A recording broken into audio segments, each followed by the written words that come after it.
anytime I mention aliens, which personally for me is really not very often at all, I do it fully realizing I might alienate half of everyone listening, because it's one of those topics people tend to get really passionately upset about if they disagree with the person's viewpoint.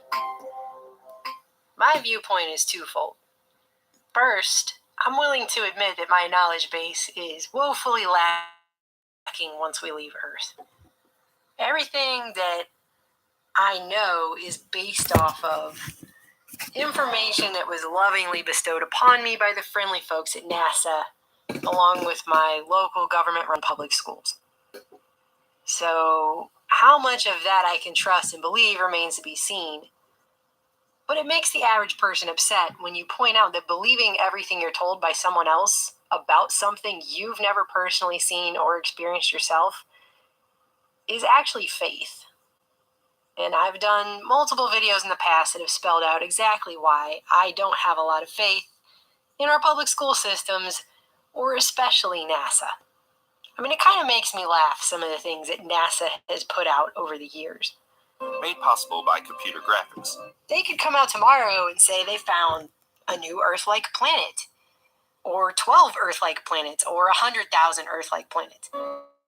Made possible by computer graphics. How would I know either way when all of my information comes from one single untrustworthy source?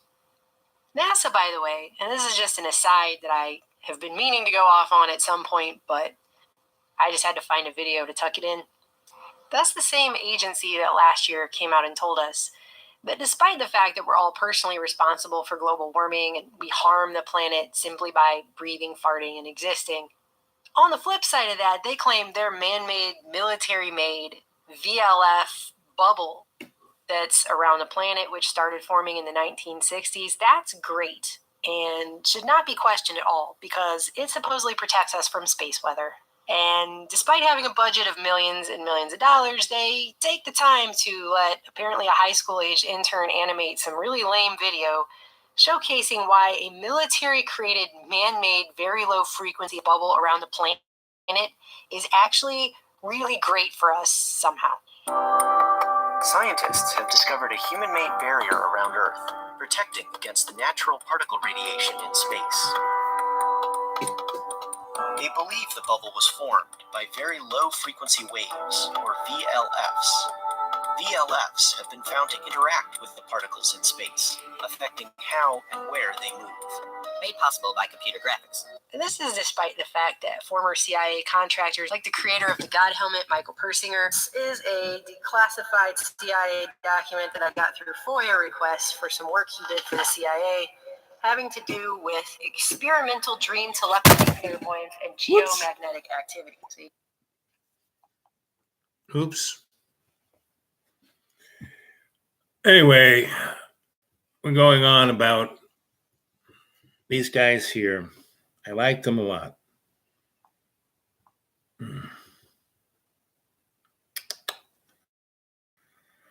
Their little video land is called Truth Stream Media, and they have a lot of good stuff.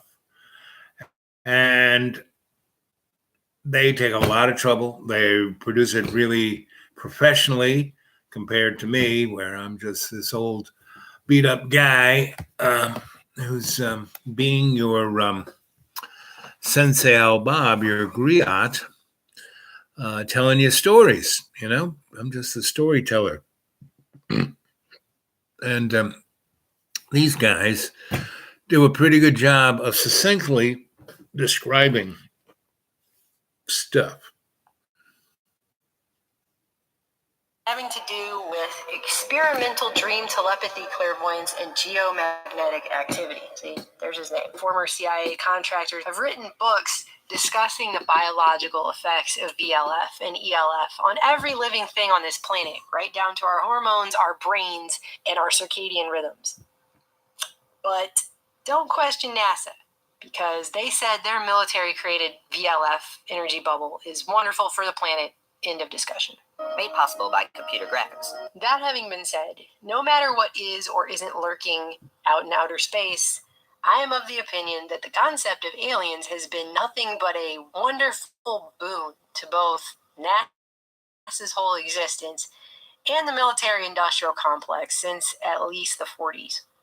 All manner of black budget technology and experimentation can be performed and written off as aliens. It's perfect. It's one of those perfect conspiracies because people can talk about it all day and debate it and get into big fights over it, and people do all the time. There are whole dark corners of social media dedicated to people fighting about this. Why? Because it can't be fully proven or disproven either way. The system loves to promote the idea of aliens. And this is what I don't understand. Every other thing that I've ever researched, and I have not researched aliens, I'm just going to tell you right now, that's not been one of my research areas. I've researched some of the very shady characters that seem to be surrounding alien disclosure, like the Clintons and the Rockefellers, but that's another story for another time.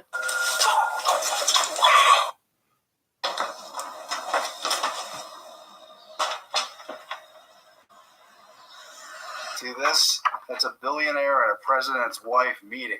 Everything else that I've ever researched, the system doesn't like to promote the truth about it. So why anyone would think that the same system that lies about all of this other stuff, which is a huge list of things, why anyone would think that same system is just chomping at the bit to tell you the truth about aliens just doesn't make any sense. And the system has loved the idea of promoting aliens ever since the disputed cause of mass panic when Orson Welles performed a dramatic radio adaptation of The War of the Worlds for Halloween 1938. Intellect, vast, cool, and unsympathetic, regarded this birth with envious eyes, and slowly and surely drew their plans against us. And I've noticed recently the alien thing is coming back pretty hardcore. And it makes me wonder if we're finally in line for whatever the big reveal is that they've been building up to with all this decades of alien propaganda. Alien propaganda which hasn't just been profitable in the Hollywood sector, but is politically profitable.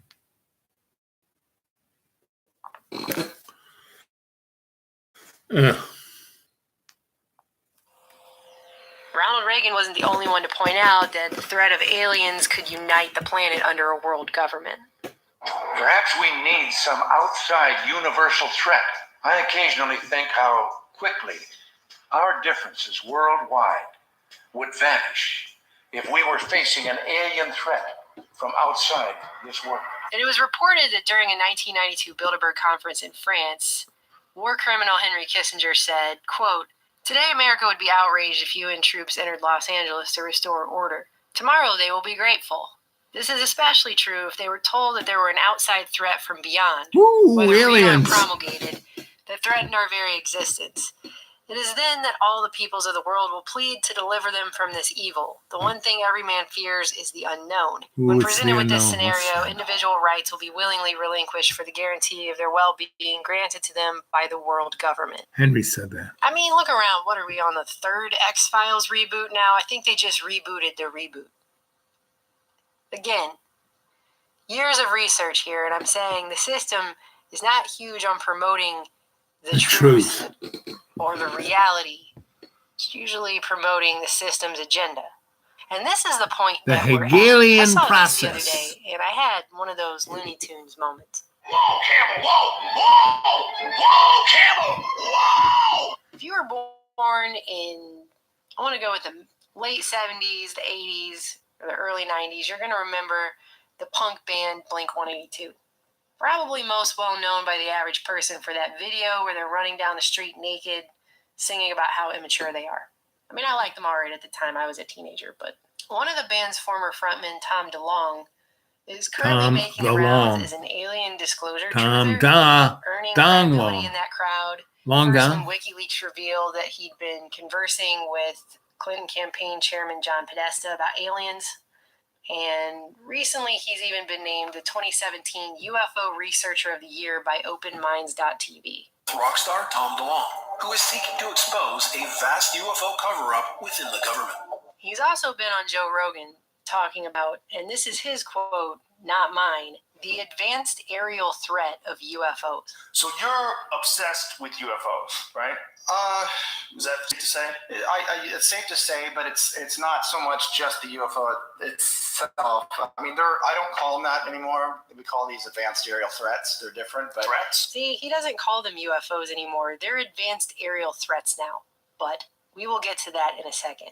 DeLong, the son of an oil company executive who founded Blink-182 with co-lead vocalist Mark Hoppus, son of a Department of Defense employee who designed missiles and bombs at a California Navy testing center, recently quit the band Blink-182 and was easily able to raise $2.5 million to found a new company called To the Stars. To the stars. Out near DC, taking some other high-level meetings, and there's the door looked me in the eye and says, "Okay, I'm going to introduce you to somebody." Puts me on the phone with a general, and so I flew up to NASA. Actually, NASA. And this is you just have to see this. So when you look at the people that are a part of my company, it's Undersecretary of Defense and Senior Intelligence Service. This is a crazy list of people who now work for him as the president of this company and what they're doing.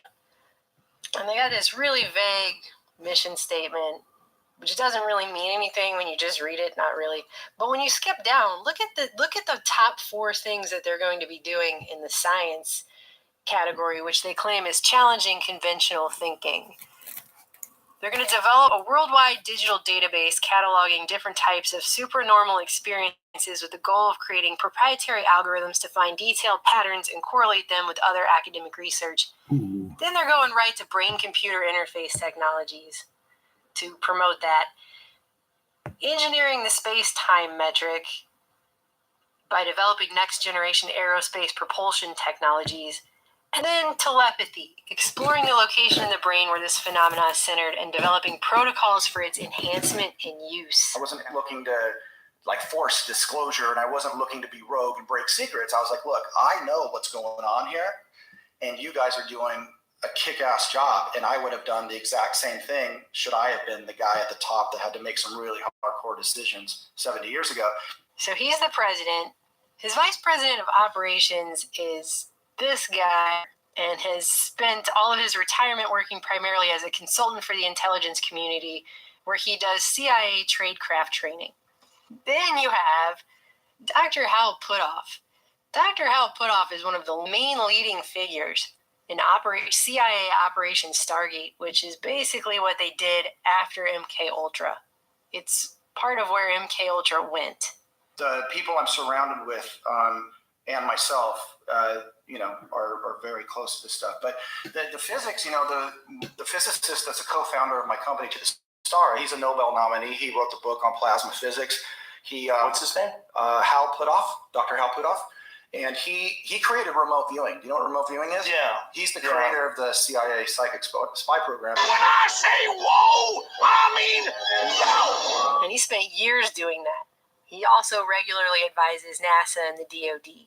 They were doing all the remote viewing stuff, which they made a huge joke out of in Men Who Stare at Goats. Then you've got this guy as their aerospace division director, which is a good place for him to be since he spent 31 years as a program director for advanced systems from Lockheed Martin Skunk Works.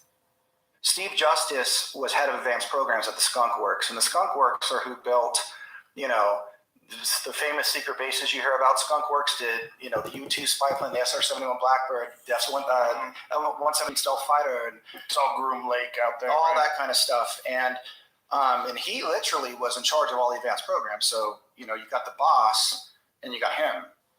And this guy was just recently all over the news last fall because he was the guy over at the Pentagon who was running Senator Harry Reid's Advanced Aerospace Identification Program, which was a black budget, multi-million-dollar program to identify the aerial threats that Tom DeLonge talks about. Then you have this guy who spent 20 years in the federal government, including as Deputy Assistant Secretary of Defense for Intelligence in the Clinton and Bush administrations. That's his National Security Affairs advisor. You have several genetics technologies consultants like this guy. You've also got a brain function and consciousness consultant whose past honors include a certificate of commendation from the CIA for, quote, significant contributions to the mission of the Office of Research and Development. That whole sentence right there, if you read through MK Ultra or familiarized yourself with that program at all, just saying that sentence to you should be really okay, we're 15 minutes into it. I just wanted to let you hear those guys because they are really good. You should go up on my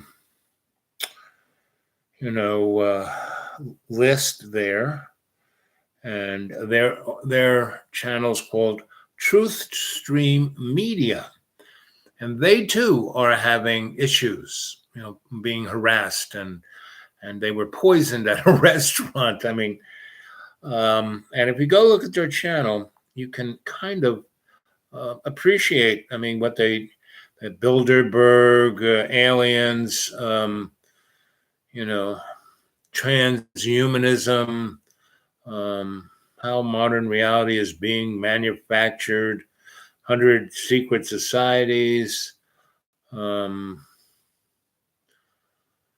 Anyway, it's just policy pre-crime algorithm use for social media. So they're really looking at some interesting things. And if you go on my playlist, they're one of the, I broke it up into channels in my playlist, and they're there, and I would say go look at it. Anyway, there's two of you there. Oh yeah. So what's going on? Give me a 411 on what you want to do tonight, where you want to go.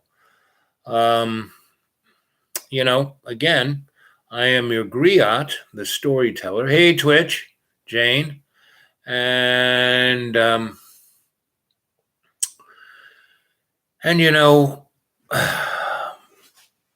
so that's all I do is I tell you the story. I give you the info.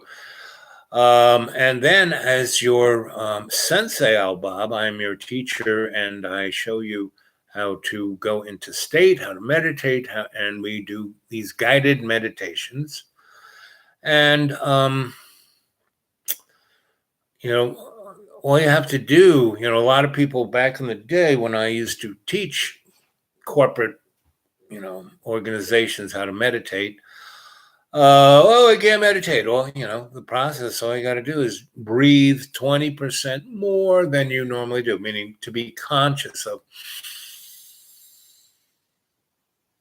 And then breathe out 30%.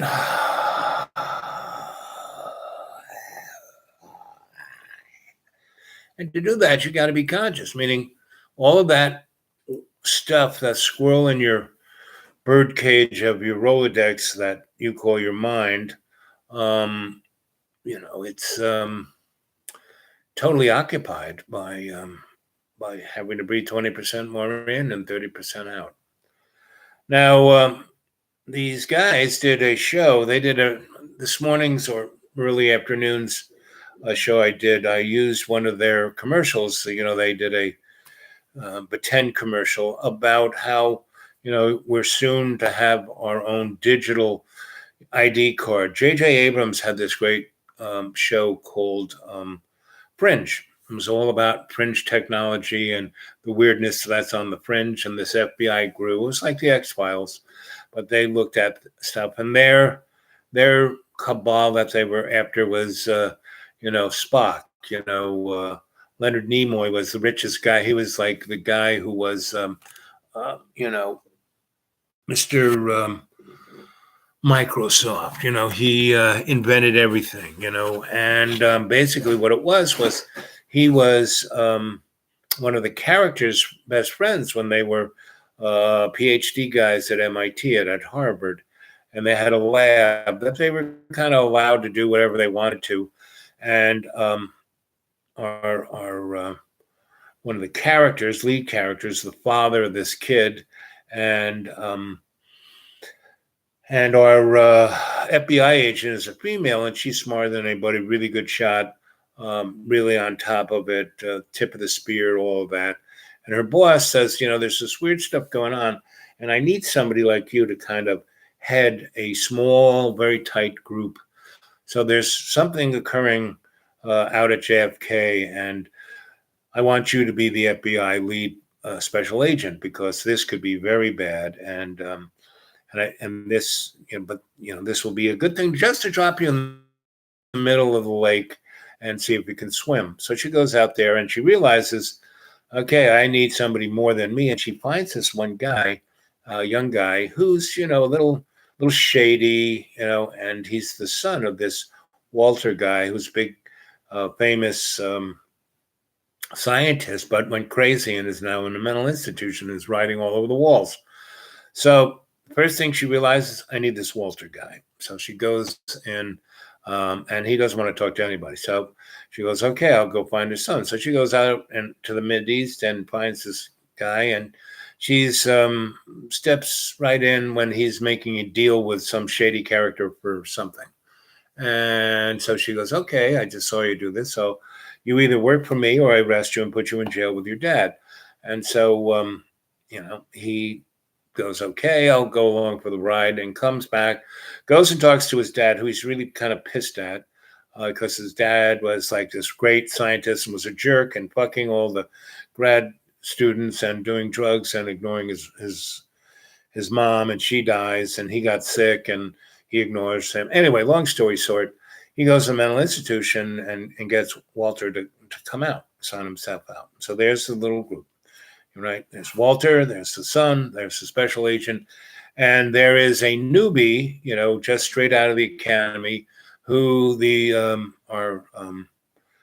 our heroine picks. So the two FBI people who are the tip of this are two women, right? The two smartest, the people who can be the badass, shoot you, kill you, beat you up are women. This is a very, women's, it's not a patriarchal, it's a matriarchal thing. And they basically are always shielding Walter and his son, who always come through, because they're both kind of science nerds and they both look outside Walter's nuts and his son is kind of a criminal and has always been looking outside the box. So J.J. Abrams takes that and starts bringing forth all these things that if you are aware of what's going on, he talks about on television, and it's one of these, obviously J.J., after doing Lost, pretty much is a guy and he did 8mm, which,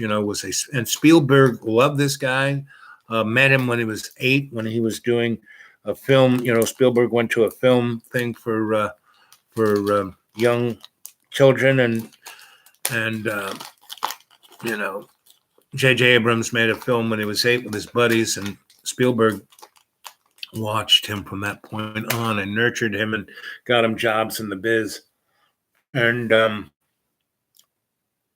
Spielberg is obviously read in. He's part of the cabal. He's constantly giving, this program heads up to the general public. That's what Close Encounters was. So that's what E.T. was. That was AI. That was, Jurassic Park. You name the movies that that Spielberg has done, and they're all kind of representing, what I call the hidden hand. Other people call the Illuminati, the powers that shouldn't be. So he is the guy in Hollywood, the character that Walt Disney was doing in the 50s, 40s, 50s, and 60s in programming the youth, and then doing the Disney TV shows, and then buying ABC and becoming the media behemoth that Disney is now. And so J.J. Abrams is part of that. And his TV shows, A Person of Interest, another one where there's artificial intelligence, these two, good cop, bad cop, fighting each other. And it's basically, and these were all shows, early O's, late 90s, that were getting the public, along with Chris Carter's X-Files. And Chris Carter did 3 shows. He did, X-Files, he did The Millennial, and he did this other outer in space cowboy thing, right? And you go back to the guy who started Star Trek. It was the same thing. he was giving a picture to the public of what the world is going to be in the future, and best kind of thing, a programmable humanity and a world federation, a new world order, whatever you want to call it, and hamster wheel. Yep. So let's see. Let's read. I'm always caught between telling the story and reading what you guys are saying here, right? There's Twitchy. Hello, Jane. Twitch. Hamster wheel. Bill Gates. Yep. Sexual. Yes. Wall art. Yep. Boo. You talk about Fringe. Yep, Fringe. The TV show Fringe. Yep. And that was and so all those shows are there, put there for the public to become programmed. So when things occur, and it's called the Hegelian approach, meaning creating the problem, coming up with the solution, and having an outcome, which is what you wanted to begin with.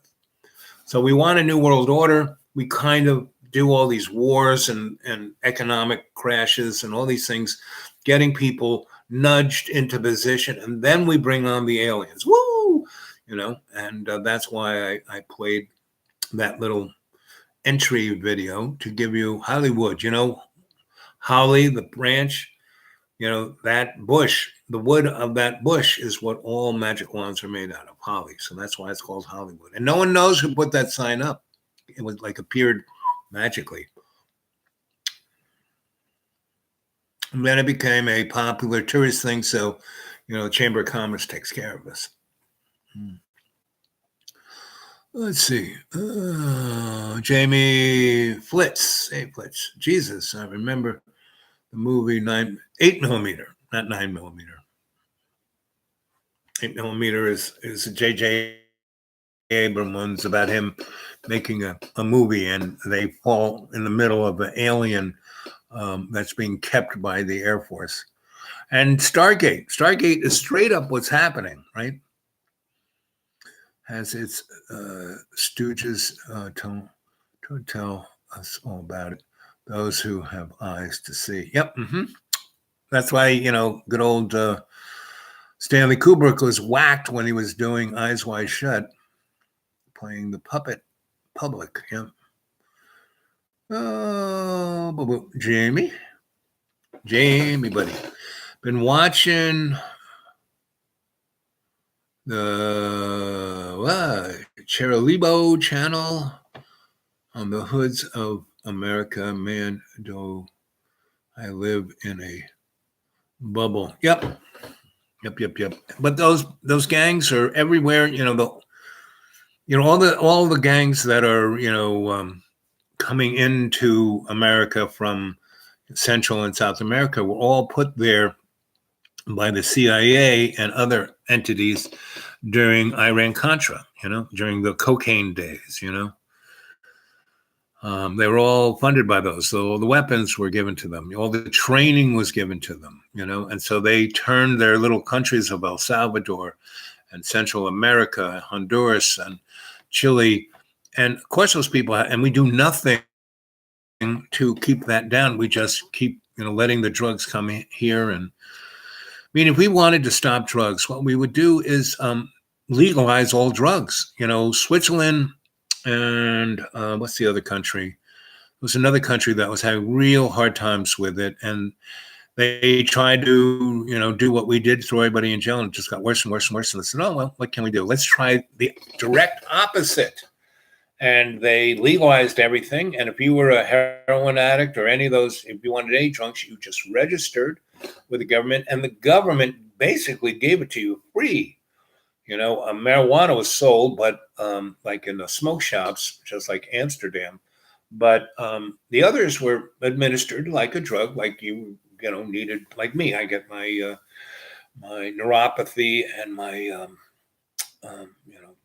drugs for the other things I have wrong with me, from the drugstore, from the pharmacy, right? And basically, they, take care of it for me. Anyway, so Switzerland, and so basically, in the time that I've talked here, 30 minutes, 10 people have died in the United States from an overdose. Switzerland, oh yes, it was Portugal and Spain had real problems with it, and then they went 180. Well, all three of those countries in the last 20 years have had zero opiate overdoses that came from, junkies, right?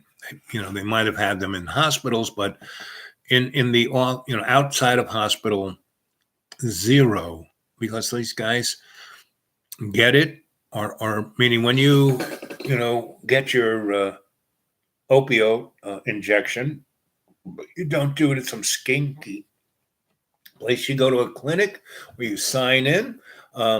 They You go into a room. This nurse comes in and injects you and leaves, and you can nod out there. And when you come back from nodding out and you can move around, you can go out and have your day. And they've had zero in the last 20 years, zero opiate addiction. So in the United States, if they really wanted to get rid of the crime from and the overdosing of the opiate thing, legalize it. And it won't, because the major drug dealer is the CIA, and the hidden hand. And it's, you just go back and look at England, and the opium wars of China. It wasn't when you ask, well, did you ever hear the opium wars in China? No. Well, what do you think they were? Well, that was China trying to get opium in. No, it was England bringing India, opium made in India into China to take over their country, right? Oh, let's see. It's suing government for non-disclosure. Let's see. Boom, boom, boom, boom, boom. Hollywood has the Stooges about those who have eyes to see. Yep, well, not everyone fits has eyes to see. Playing the puppet public. Yep.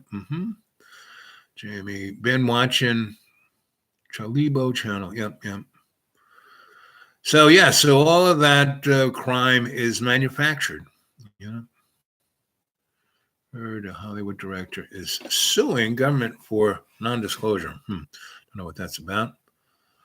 Nick Cage. No, 8mm was about these kids making a movie and then the aliens that the Air Force was holding. And that was made by J.J. Abrams. So go look that one up. The illusion is non-controllable by regular humans due to trickster interlopers. Aliens are cold-hearted, reptilian. Yeah, and they are mostly American politicians, creating more sinister weave. Yep. Now, all of this stuff has a lot deeper, meaning the storyline. If you go read David Icke's books, that's it really. If you want one guy to tell you, he's a griot, the bigger, wider story, and then you read all of the, things about aliens, that the gods were aliens. All those books are interesting. The books by Joseph P. Farrell is a great scholar, historian. So his stuff fits times of history from about World War I on. Jordan Maxwell is another great historian that really takes it and puts it in there in a very nice way. And there are other folks who, go all the way back and really, if you have the time, like me, retired, and 40 years of getting paid to look at this stuff, it's a lot more complicated, but a lot more right in front of us than most of us have anything to do with. So, what I love about this channel is you guys, the cadre and the chorus. And basically, it works really well. There's amazing diversity. You guys are from all over the planet. You have really amazing divergent points of view, which is great. That's what I like. I don't want to have a you know one group and we all think the same way. What do you call that? When you are the Indian tribe, we're not tribal because we got a variant everything, right? Let's see. This is weird. Yeah, we are weird. Why are the elite so afraid to tell us the truth? Because they'd have to say how much they lied, cheated, stole, killed, murdered, billions of people just for their own stupid little egos. Not for any, they weren't doing anything for our good. They weren't like protecting us from anything. They were doing it for their own. They didn't want us, the oil guys didn't want us. I mean, they really, Tesla, people back in the 1840s, the Gilded Age had 0-point energy, and that's why all those Gilded Age guys got whacked on the Titanic. They all went, Biltmore, Astor, all of those guys went on that boat. They killed the old wealth and the new wealth, the more corrupt wealth of the Rockefellers, the Fords, Carnegie's, folks of that nature, the good old Bushes, the Rothschilds, J.P. Morgan, Edison, all of these, they're really creepy people because they are so, it's all about them personally, not about us, the collective, not about all our relations, not about love's co-creation. They do not want love's co-creation, right? So we have a good chat here. We always have interesting input, good questions, just what your griot sensei Bob loves. Let's see. Why are the elite afraid? So that's why they're afraid. They lie, cheat, steal. And that's why I don't lie, cheat, or steal, because it's too complicated. You can't have a life because they lose power, unknown esoteric energy. Well, not so much, but they lose power. It's really it. The esoteric energy, that's it's like a hot potato. It's people who think they're controlling it. Good luck with that. Few of them, many of us, but I suspect disclosure would have already happened, but for the alien agenda, they want their presence kept quiet for at least 80 years. Well, it's been more than that. I mean, bringing aliens, they're in the Bible. No, we are the aliens. That's the other little thing. The Anunnaki made us. We're their little experiment. They don't want that. They blow their whole cultural, back when Rand said, oh, we can't tell people about this, they get wigged out. And that's why they did, because they knew about the aliens way before Roswell, way before World War, they knew it before World War One. So they were talking about this. There's a great little conference that happened in Europe that talked about this and energy. I mean, they already understood Tesla had already done Wardenclyffe, and they were saying, well, how are we going to ease this into our business plan? Anyway, and the oil guy, Mr. Rockefeller, was there, and he sent some of his geologists. Anyway, so they basically said that's where they got the idea that oil came from dinosaurs. I mean, it wasn't a scientific idea.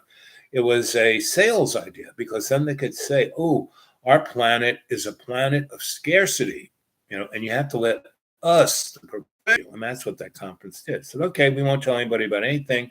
And yes, that's where Albert Pike back in the 1796 said, oh, he's the guy who started the Illuminati. He was a Scottish Mason, and he rebranded that as Illuminati and picked up the Khazarian and the Zionists of the Rothschilds and did the banking thing.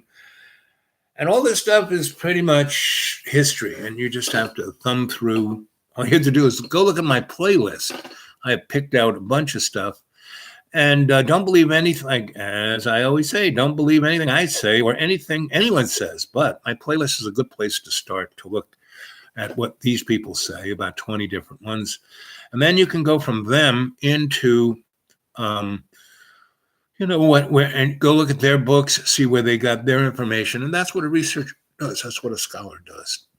And that's what I'm, as your sensei, I'm not only trying to teach you and lead you into your Akashic records, I'm trying to teach you how to be a good scholar. So you can basically decide for yourself what this world should be. So someone, I really don't get too much negative anything. And when a few, what do you call them, trolls, try to tiptoe in, I just make, I don't get in their face. I don't get on top of them. I just, start kidding around with them. And they get so flustered by that they run away. But pretty much all of them,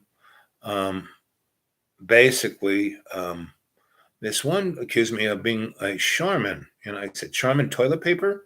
You must, and his name sounded a lot like butthole. So I said, oh, so you're scatological. Yeah, I like Charmin. It's very nice on my butthole. Anyway, as soon as I started talking about it, but the major, complaint was that I talk about all these things, but give no solutions, right? Well, I don't run a cult or a religion or a political party. What I do is give you, the student, the adept, tools to ferret out the information for yourself and along with your cadre, and that we together can bring solutions. And the major solution, that from my experience, is prayer. When we go into state meditation is prayer. That's why I'm always praying. And that's why, what is prayer but breathing that 20%? Because, back in the day in the Catholic Church, in the Hebrew temple, in the Buddhist temple, in all the other temples, the prayers would be these, I forgot what to call them, mantras that they would say in one breath. So they'd have to breathe in, not really breathe, and then they say the blah, blah, blah, blah, blah, right. And so that's what it is. Death is a lie. Yep. Go along with that. A separate reality. Our spirit duality is a fractured created for us. Yep, that's what this is. Our little Luciferian material world is a fractured duality. When your eye be single, right? Oh, let's see. Oh, he wrote charlatan. I can't see. I thought it was Charmin. And I started going down that road about buttholes and how good Charmin felt against mine. Zing! So, and I do like Charmin. I can't afford it. I get, from the food bank, they give me 2 rolls of toilet paper to last a month. And I'm very good at it. And that's, we should, save our resources. Toilet paper being one of them. Being in state is undoubtedly holds great sway, cosmic speaking. Yes. And it is the one tool that we, as this small group, meaning I'm saying humanity is at this crossroads of these billion-year-long trends. That's why I started doing this. About a year ago, beginning right about now, I started to, spending a lot of time in libraries, and I was in a really good library. ETSU has a really good library. And I was in that library, and I went to another library in an undisclosed place, and I was looking at these trends. A friend of mine wanted me to look at certain things, and I kind of saw that, we're coming into this, galactic and everything other. Everyone thought it was 2012. No, that was the beginning. And it's in a sine curve. And so that was here on the line. It kind of went up. And right about 2016, we're starting to go down. And right in another 18 months, we're going to be at the most vulnerable spot where we, the powers that shouldn't be, the hidden hand, again, they just do another rebranding, a resetting of the same business plan and throw us into another 900-year, dark age. Well, that was fine in the Piscean age, but we're now in the Aquarian age. So that's going to be actually very difficult for them to do. So if we, as the cadre, that's why I keep saying you guys need to practice on your own to go into state 5-10 times a day. It'll make your life amazing because you'll be able to look at me. I died in a plate of soup. I know where I am. And I'm looking at, I got this dotted line down my chest. I kind of know what that means. And then I look down at my legs and they got, little lines around my legs. I know what that means. I said, what do you know? You're not going to crack me open and you're not taking we have to, you got really bad diabetes and really bad this and the blah, blah, blah, blah, blah. I said, forget it. I'm awake. I'm not signing of this. And that guy out there who said, okay, that's my lawyer. And I didn't give him permission. But he's you see his face up on all those billboards all around the city. He will sue you until he owns you. So you better just put me back on that gurney and take me in that room and stick the oxygen up my nose until I can work this out because I'm not doing this now. And the only reason I did that is because that guy was going to pay for it. I had really good insurance. I had a lot, my credit rating was, top notch. And they saw me as, the gold. Who cares if he dies? Who cares if this is the right thing for him to? We'll make $300,000 right here. So they reel me back in. My lawyer wasn't just my lawyer. He was one of my clients. He was desperate for me to get back in the saddle and take care of this project I had for him. And he thought if they opened me, I said, buddy, if they open me up, I'll probably die. And boy, you're really fucked. So, do you have a chiropractor? Do you have a masseuse therapist? Do you have a colonics irrigation person? And the guy goes, I have this one person that probably knows all those, right? So he had him on his phone. I said, hey, I'm Bob's friend here and I need blah, blah, blah, blah, blah. And he's going to pay for it. Hey, Bob, tell him, right? And this is my position. This is blah, blah, blah, blah. And the guy goes, okay, I'm going to be down there right away. I'm not doing anything at the minute. I'm just down the road from you. We will figure out a protocol and a thing, and I'm going to get you, first down in my clinic. And this guy was one of those guys who took the blood out of you, and it was, and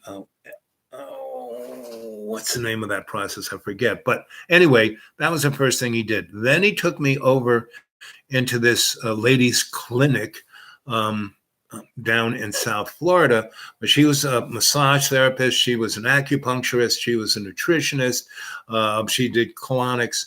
And I spent 2 weeks there, right?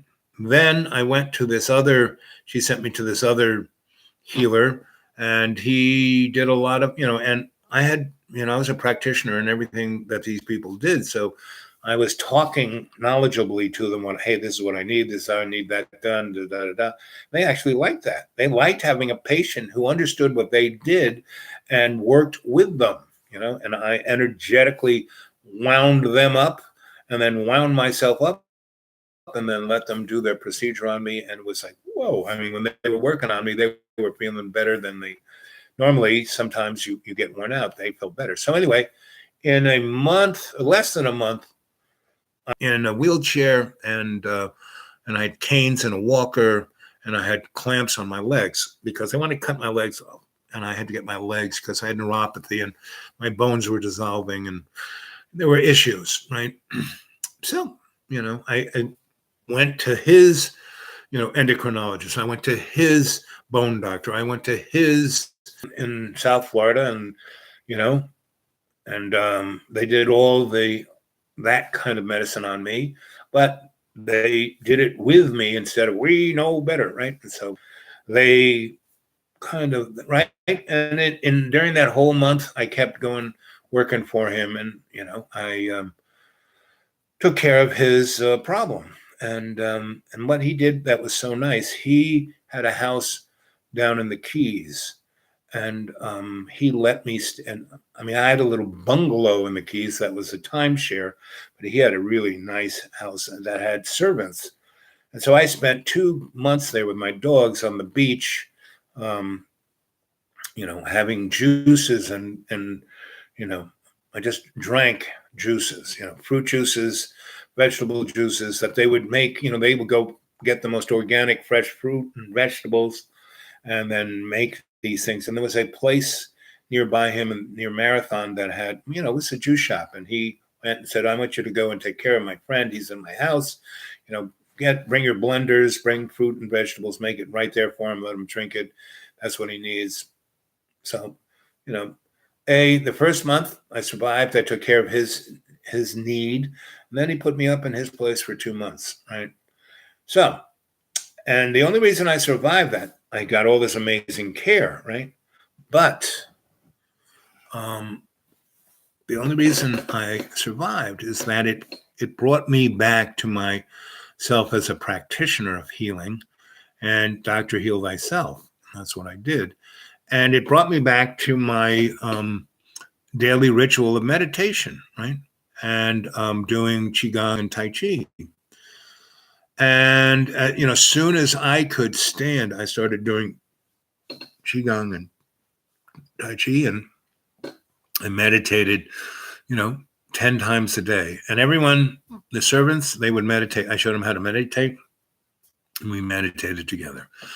When the doctors and the juice guys would come in, they would, when the massage person, the colonic person, we would meditate before we do a procedure. And that's what brought me to where I am now. And all my doctors now are, like I just went through another round of being looked at, and they're amazed that I'm still friggin' alive. I mean, I have all the things still wrong with me, but my blood sugar is doing fine, and all the things that are wrong with me, my eyes, they're actually getting better. My eye doctor is amazed. And my bone doctor and my endocrinologist they're the same thing, just keep doing what you're doing, they're really, And I said, don't you think we should write some papers? Because two of my doctors have made me a lab rat, And I said, we should write papers about that. And he goes, nah, I would get drummed out of the medicine corps and, maybe shot. He goes, no, this is the most corrupt business there is. I'm just changing my process. And by doing that, other doctors will see what I'm doing, because I'm going to have better, I am already, the last 5 years having better and better research, And this is how we have to change the world around us. A little bit, we are that pebble in the pond, Now, we want to have some fun, which I'm a big fan of. You guys come and visit me at the Deep Green, and I'm going to be there, in the beginning of May. As soon as it gets warm enough, I called up the folks who are living there, and they said, well, it's still 20 and 30s in the night, and daytime it's getting up there 60, 70, so it's going to be soon. I just have to make sure that the water doesn't freeze and that everything will work and the storms are over, and that, living is easy, right? So, but I have tons of places for everyone to camp at. I got a lot of tents. I got a lot of camping equipment. That can be our original base of operation, where we can figure out what we're going to do and then take it on the road. Now, we do that. We're going to have a lot of fun. We do that. We're going to have a larger revenue stream than any of us are experiencing at this time, right? Now, I'm living like a millionaire without any money. But the revenue stream that I would like, and I know, AI you're watching, Hidden Hand you're watching, powers that shouldn't be are watching, sock on the next 18 months. And instead of doing it the same old same, I think you would enjoy embracing this process that we are doing here on Dreamy Dreamland with Sensei Al Bob and the cadre and all our relations, wouldn't you like your business plan to incorporate the whole of, our relations, everything, and instead of owning it or trying to own it or controlling it or doing whatever your neurotic ego, and, if you let go and breathe, you won't have to fear. You won't have to be so upset. You won't have to be bent out of shape and kill everyone. Be a very lonely, stinky place if you do that.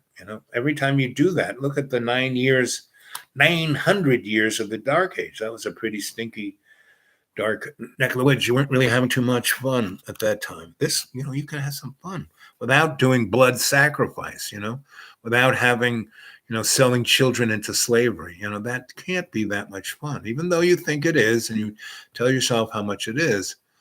I'm super excited and yet kind of wide-eyed about Pluto coming conjunction to the Saturn Capricorn. Yeah, that's going to be, it'll be interesting for me. It will be conjunct a lot of things for me and making lots of aspects to my natal chart. Now, everyone remember, a wise man who is guided by the stars, a fool who's led by them.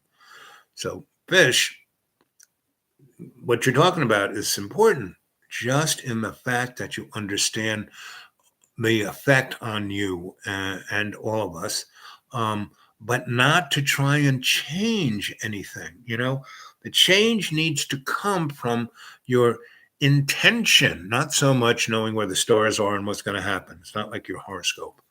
No, it's understanding the effect, but surfing it, going with the intent. That's important, daily meditation, preferably just before the sun rises. I've been doing that since John hasn't been here. This place has been so quiet, so peaceful, so energetically nice. Even though the woods are dying, I wake up what I do, this is you guys should try this. So I go to bed sometime, I finish this sometime around 9:30, 10 o'clock. And then I read a little bit, write a little bit, think about a little bit, and then I go to bed somewhere between 10:30 and midnight, right? But before I do, I drink a glass of water. Then I go to sleep. And I go into meditation. I put myself, bing, I'm asleep. And I go into very nice, deep alpha and beta sleep, right? So my body kind of relaxes, doesn't move around, doesn't, just is nice. But then around 3-ish in the morning, I have to take a pee. So I get up, go take a pee, and my brain is now shuffling. It's not waking up, it's shuffling. And the alpha beta has been taken care of. And what comes up into the front of the pineal gland is my REM sleep. Going back to bed, straight into REM sleep. And in the process, from my little head going on the pillow, I'm meditating. I'm thinking about the dream I want to have. I'm thinking about, let's say a thing I want to work on, a project, a concept, any of the above. And then I have a dream about it, right? And I have a lucid dream. I remember it, right? And then I remember the whole dream. And then I kind of don't wake up completely, but kind of come back to reset. And I either dream further on that dream and or I dream about an ancillary part of that concept. And so between 3 and 5:30, I dream like that, conscious, awake, and I put everything in my Akashic record. This is, the Akashic record is great. It's a great notebook. You can put everything down. That's where my novels come from. I mean, when I sit down at my keyboard, it's like autonomic writing. Now I'm thinking about it, but all the words come straight out of my Akashic record, and I just type them down, And and that's what I'm trying to teach you. Every time we go into state, that's where I'm trying to take you guys. Okay, let's see. Alignment. Yep. That's about going into meditation state. Let's see. Successfully 3 or 4 times. Great. That's, however many times you can do it, you just keep at it. You get better in its practice. Everything's, you do it every day. You're going to get really, I get to a point where I just close my eyes. There I am.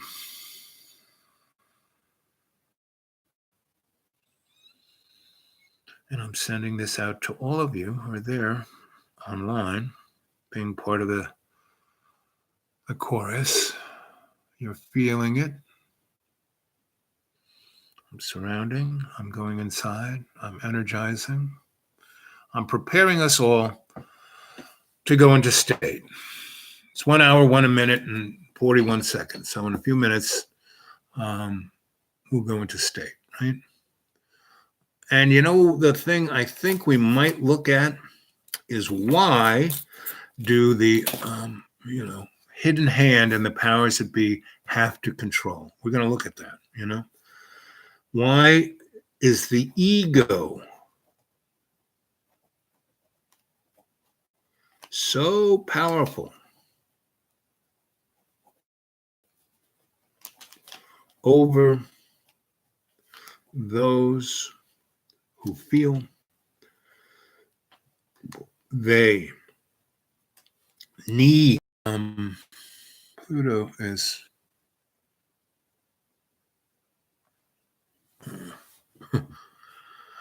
said something about us not being stable, but hey, we're very stable here, right? Let's see. Everything seems to be running fine. You're all there. You can all hear me, right? Yes, enjoy watching. Rick Levine, quite master at astro knowledge. I'm getting better at meditation. Erin Elizabeth, jumped up there. Erin Elizabeth, YouTube first meditated. Suspicious deaths, especially in Florida. Breathe. You go into a state, you can see anything. There's nothing suspicious. There's nothing that can be hidden. So that's why we're going to look at the ego of those who need to control. Yes, I agree with that sentiment about guided being led. I just picking up all the toys on the table. Yes, that's all I'm agree at. I'm just showing you the tools. It's up to you. Let the river carry you. I agree. Detachment is the key. Attachment is pain mostly. But, pain also gives us the heads up of what's going on in our little illusionary world. So we can't detach to the point that we're not here because we are here, right? Until we can pop the bubble of the Luciferian bubble of the illusion of materialism, we're still here. So we got this very interesting, deja vu point of view. We got one foot going one way and one foot going the other way. And we either get torn apart or we snap to one way or the other, right? And by being awake, conscious, being awake to our conscious free will, that's that's the mechanism we're trying to ascend into. And because we're in the Aquarian age, it's going to open up our chakras so we can ascend a lot easier. In the Piscean age, we were like under lock and key.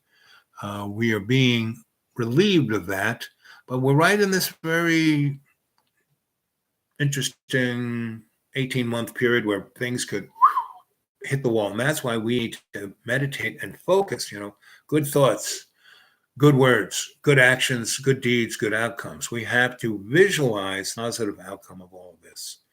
And we have to pretty much do this until 2075. 2075 is when the Aquarian, that whole Piscean scene, not going to be even here or have a part of it, right? Not even a residue. The whole motif of our culture of control by the hidden hand and the creation, everyone will be in balance with all our relations. So we just have to keep things from the shit from hitting the fan, especially in these next 18 months and then the years up until 2075. And with each succeeding year, it'll get better and better and better. And there will be points like 2035 will be a point where once we're past that and we're safe and going in a positive direction, um, and between, the next 18 months and then till 2023, it's like whenever you shoot something like a bullet, you shoot it here, it's going here, but if you don't really get it right, by the time it gets way over there, it's way missed its mark. So we really want to hit our mark. We have to make sure that in the next 18 months and between now and 2023, we do keep our intent on the bullseye of love's co-creation. And that's why I started this. That's why I brought you together. That's why right at this moment, I went into state about 7 minutes ago, and you're still feeling it because we're about to go into when we hit 10, 10, 10, 1, 10, 10, 1, 11, 11, depending on how much I talk here. We're going to go into state, and we're going to look at the ego of the forces of, the powers that shouldn't be and the hidden hand, why they need to be in control, and how we can help them let go, right? That's what tonight's guided meditation is going to be about, right? Ego is necessarily, no, the ego is not necessarily bad. We need it, within the construct of living in this Luciferian illusion. The ego is the rudder, right? And what we don't need is what we do need is to have a egoless ego, meaning because the powers to be, their ego is like they're wearing it on their sleeve. They're like, rah, rah, rah, rah. Look at like the brothers, the guy who started the CIA and the guy who was, they wrote after World War. They were part of the banking crew that started World War One. They were the people who wrote the Versailles Treaty and made sure that World War II and World War III were going to happen. They were the people who basically caused the Romanov family to collapse and put in the Bolsheviks, right? And so you have to realize that Lenin and Trotsky were in a Canadian jail during World War One, and England takes them across the Atlantic in an English man of war, tells the Germans, hey, don't blow us up because we're taking these guys to ferment revolution with our ally Russia, right? It gave them $10 million in gold bullion to pay off. The Russian Revolution wasn't a revolution. It was, a bunch of bully boys killing the right people and, taking over 7 cities, right? And then Stalin killed 100 million people to make Russia. Here we go. 1 hour, 10 minutes, and 1 second. So, and it stay there for a minute. The mind is the seat of the limited ego. Yep. And the ego, the seat of the dysfunction. Yep. I would say that. All within the construct of living in the Luciferian illusionary material world, right? It's kind of one of those things that it kind of goes in and out. Either we're here by mistake or to learn from, we're here to learn, right? And the mistake was not done by us, but by those characters who made our avatars, our bags of water, the Anunnaki, made us slaves. And that Inky gave us this little inkling to be more than the Greys. I mean, that's what the Greys are. The Greys are some, genetic cloned, slave, right? And that's why they're so sad and why they smell. And it's like, whenever, I've talked to a lot of people who've been abducted. And most of the abductions are being done by, Terrans, human beings representing certain political, social, economic groups. And they're the guys who, their technology, the secret space force, the breakaway civilization, good 1,000 years ahead of where Walmart's is. But all of that was invented in the 1870s, the basics, right? And then all our tax money, that's what the coal, this never-ending war from World War, from the Boer War on to no mistakes here, hon. Yes, we're here to learn. And that's why I'm here as your Sensei Al Bob, your friendly griot to tell you stories.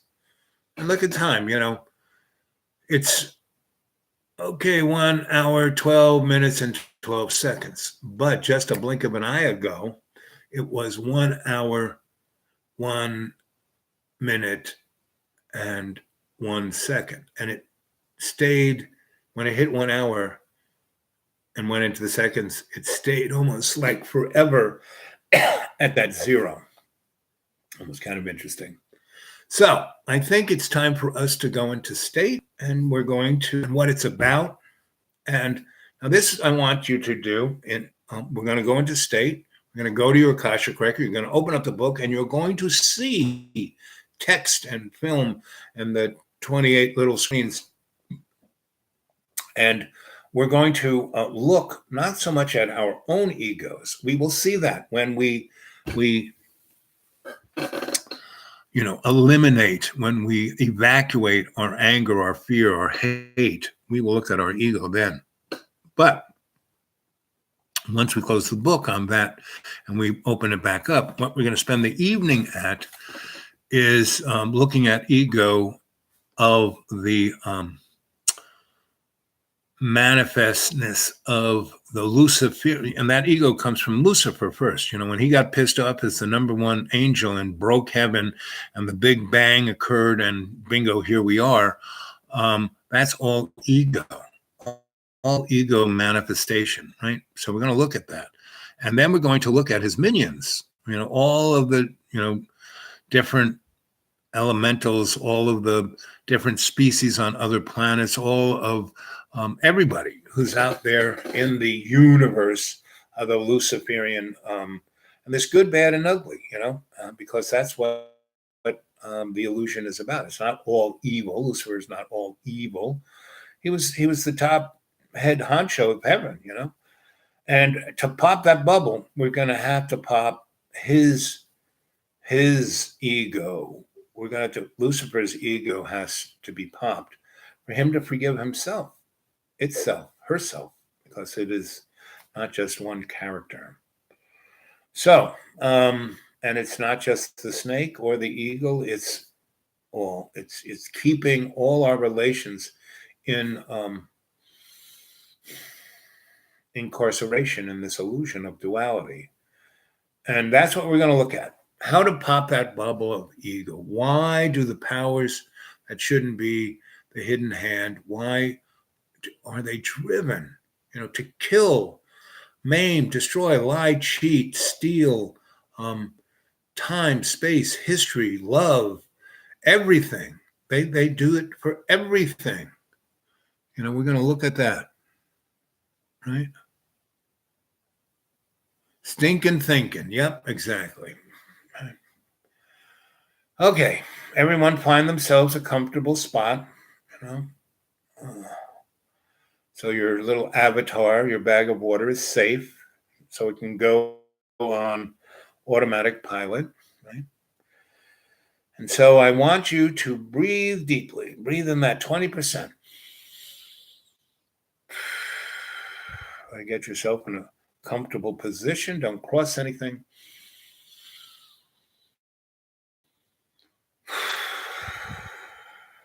Let all the anxiety just leave your body. I'm going to count from 1 to 3, and as I do, your conscious material avatar mind, that squirrel in the metal cage of your Rolodex mind, is going to go to sleep.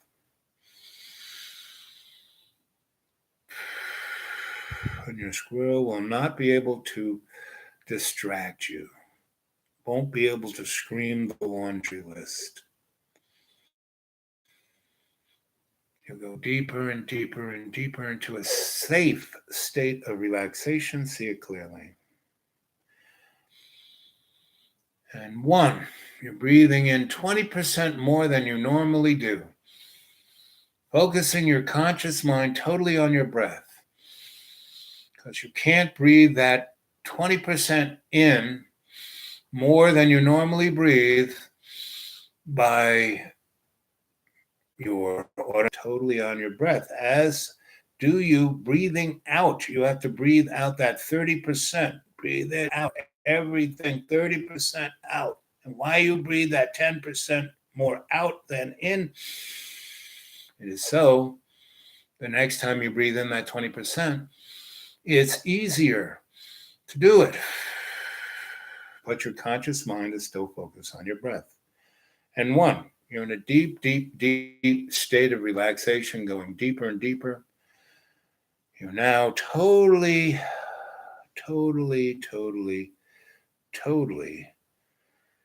conscious of your breath. Breathing in 20% and breathing out 30%. And by doing that, breathing in that 20%, it lifts your diaphragm above the place of the common set of your chakras. So your lower second chakra now lifts up into your third chakra, and your third chakra now lifts up into your fourth chakra. Now, most of us exist in, from our lowest first chakra up to our fourth chakra, but now we have risen them, notched them up 1 chakra, and so the place in our fourth chakra, which is usually the top of our spiritual ceiling, has now been lifted into our 5th chakra, up into our lungs. So they're now expanding, able to breathe in the prana, the life force of love's co-creation, into our lungs and energize the little cilia of bronchole, those little sacs, right? And no longer, they are now draining. Normally they're kind of gooey, and now they're not drying out, but they're becoming really, really, like energized, right? And they are receptors now of not just oxygen and nitrogen, but of the prana. And that prana is just energizing those little cilia. And as the blood is being pumped through your lungs, your cardiovascular system, into your lungs, that iron-rich blood is being zipped up. And instead of just being electrically charged, it is being scalarly charged. And the blood isn't just blub, blub, blub through your veins, through your cardiovascular system. It's swirling, and having energy, just filling you up with energy.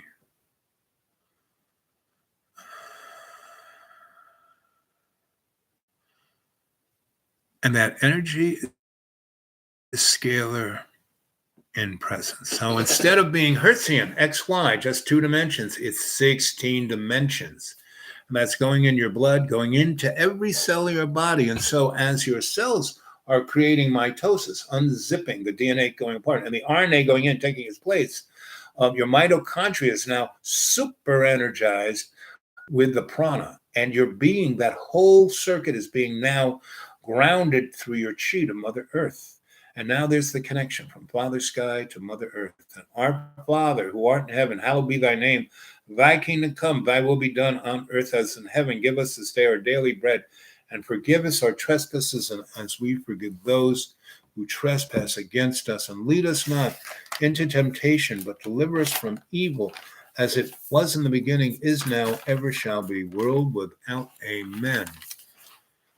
And this is where, in every day and every way, we bring forth the incredible connection and integration of love's co-creation to create the essence of our life as how our ascending conscious free will wants it. Not as our ego free will, but our conscious ascending free will brings forth our life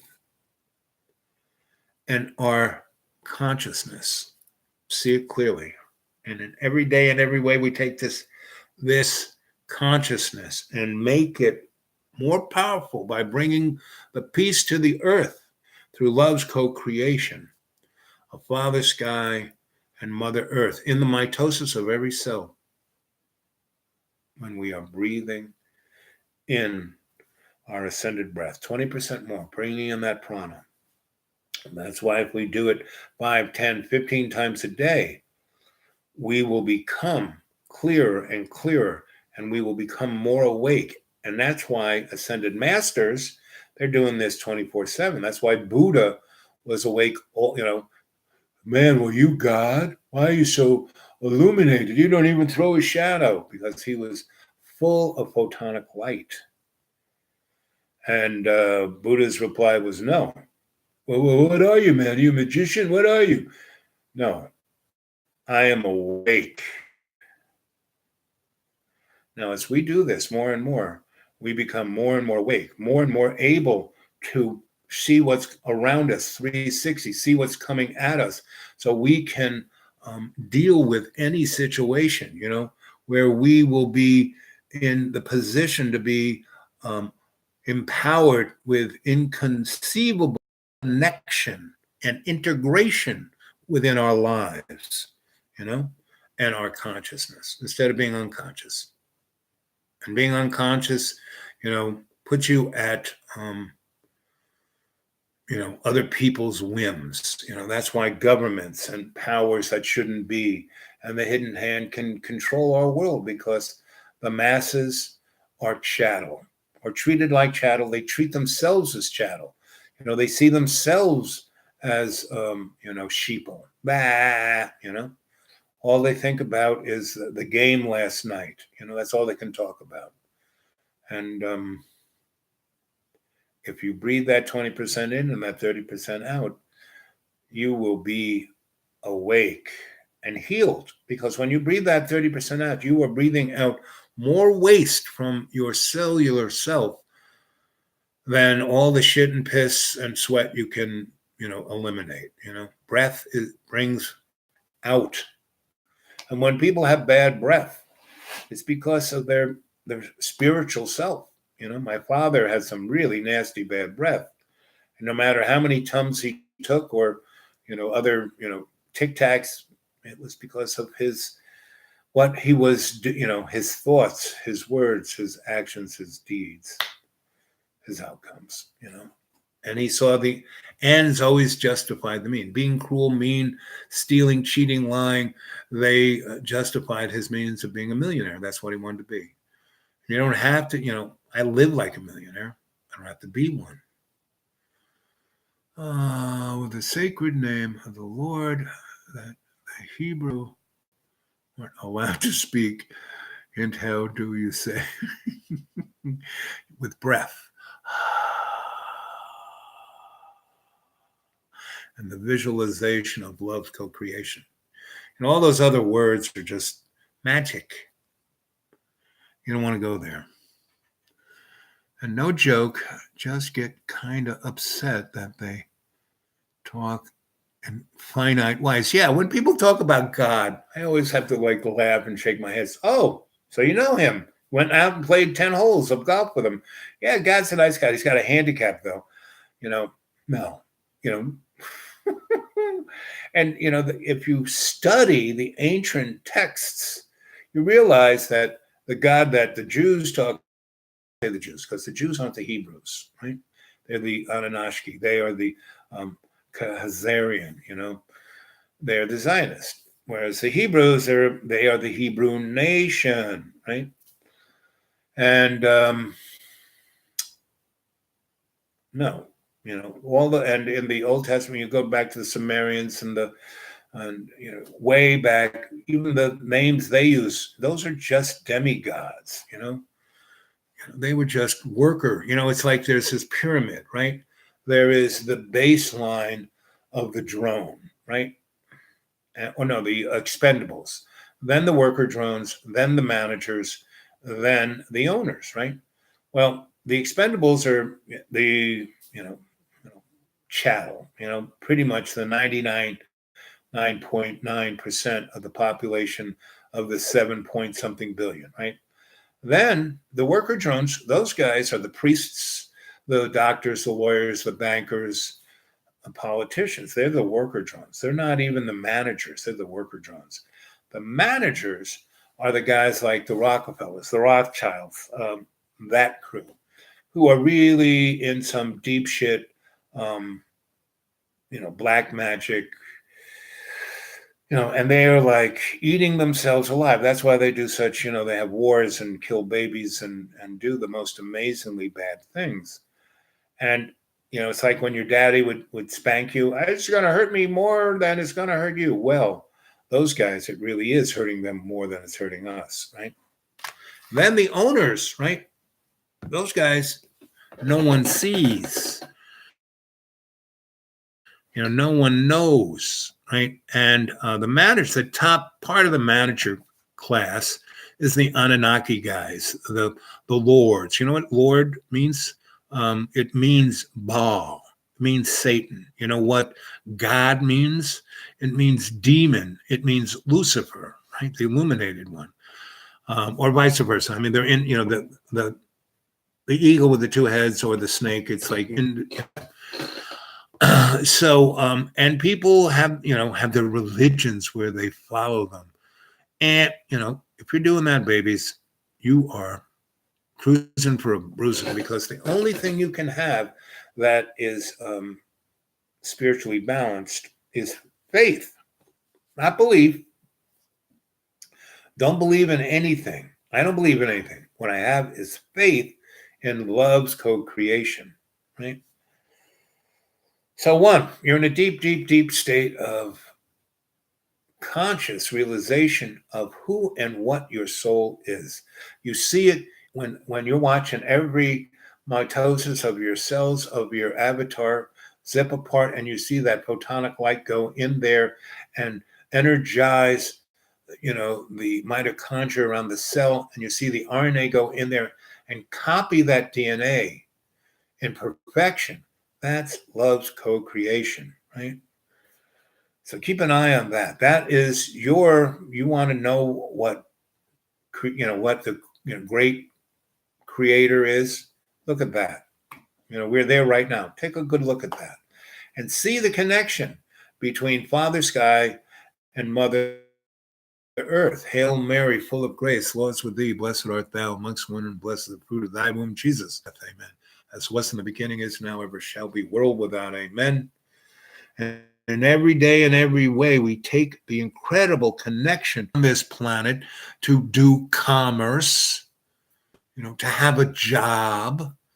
No, we are here to co-create with love and pop that material. And we can pop that bubble like that. All we have to do is throw ourselves in as the pebble into the great lake of the link and put that vibration of love's co-creation out to all our relations. And when we make that connection with all our relations, that's the bubble will pop. Everyone will get on the bus and we'll go back home where we belong. Right now, though, we are in the sandbox learning how to play nice with all the kids, right?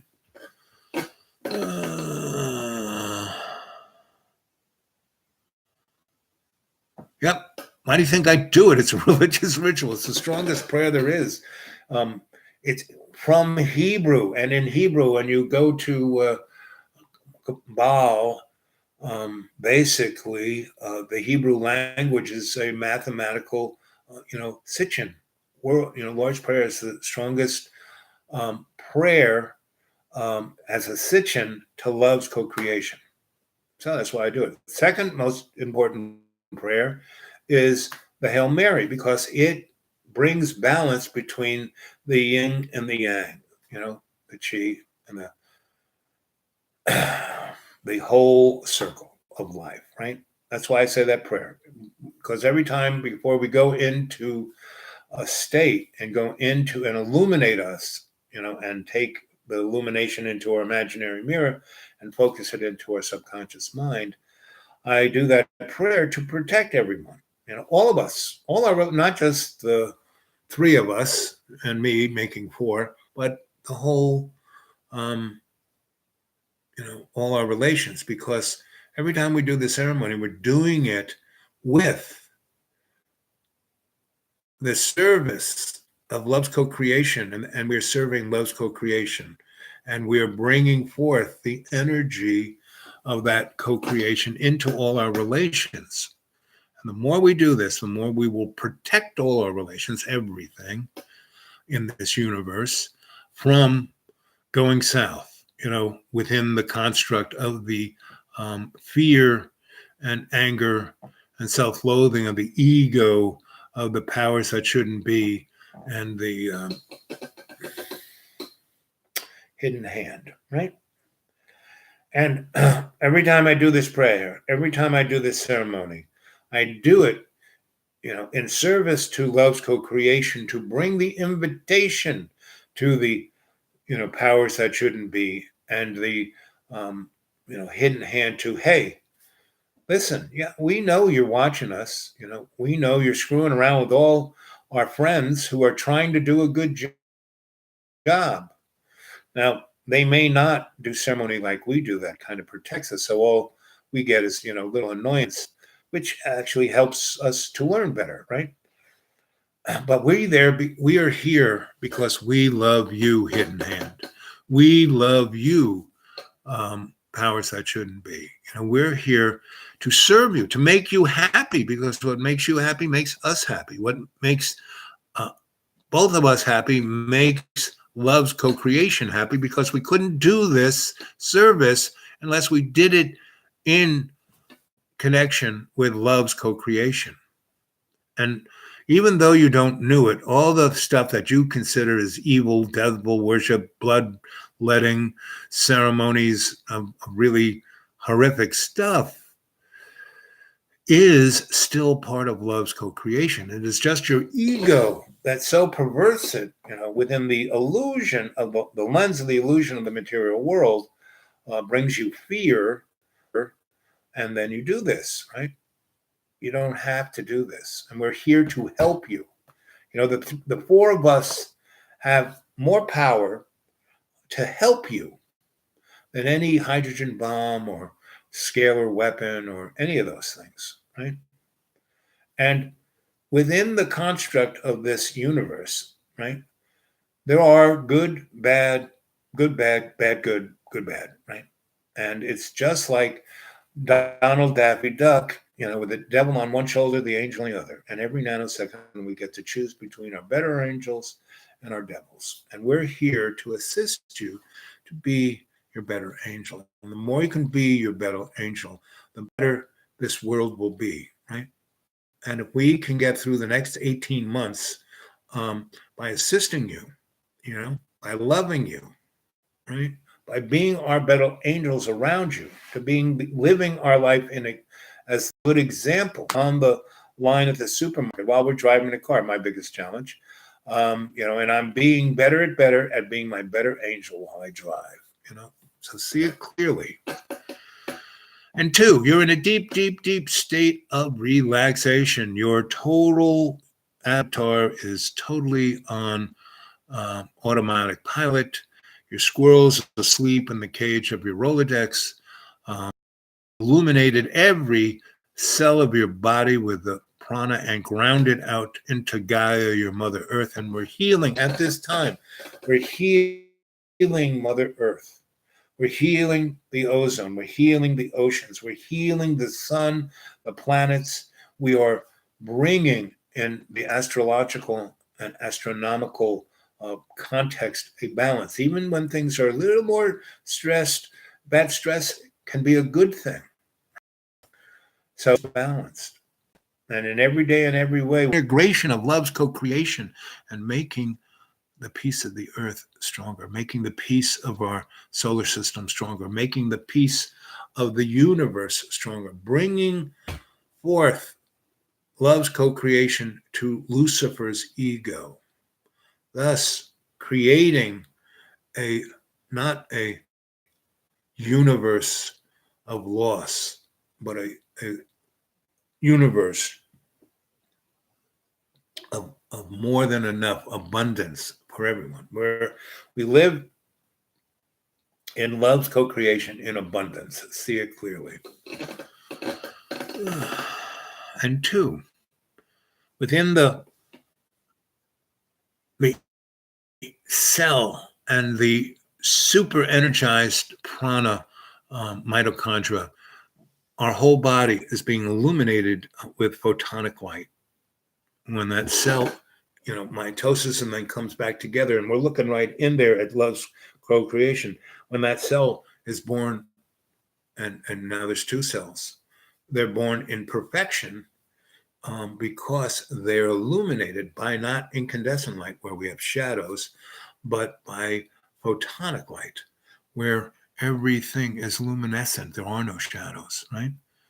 See, the more I illuminate, there are no shadows, or less shadows, at least on my shoulders. But when I'm back here, there's shadows. There's shadows. So here we are. We're taking that photonic light and we're illuminating our imaginary mirror, and right where we have our dream sleep. And I want you to see that clearly. So tonight, when you go to sleep, you can illuminate your imaginary mirror and have lucid dreams tonight. And I want to hear from you on the Dude Awake 42 Gmail about what this guided meditation has done for you, what your dreams were. And I want you to focus more and more on not your ego, meaning that presence that you see in the mirror, that reflection of duality. What I want you to see is the inconceivable connection of integration of love's co-creation in that which you are. Because that little cell that you saw in mitose, that, spread and make another one, that's love's co-creation there, right? When you saw the zipping apart of the DNA and the RNA coming in and the photonic light of the prana, that's you.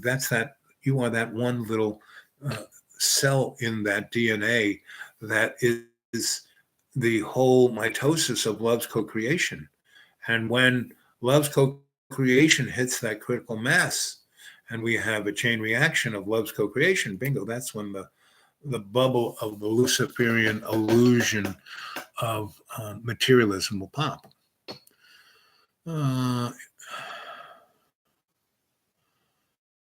It's me.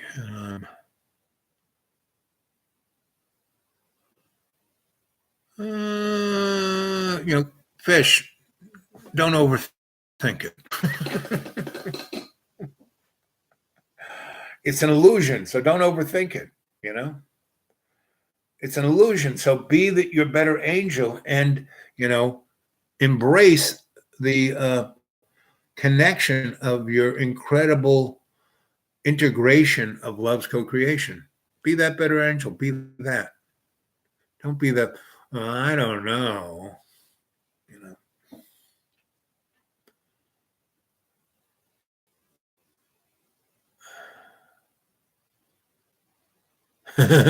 Critical mass. You got to put love's critical mass. Love's critical mass. Of, co-creation. Love's critical mass of co-creation. I'm writing that one down. That's another good one. And see, when you have that running through your head, then instead of the squirrel's negative laundry list, love's critical mass of co-creation, right? So have that running through your mind. Much better.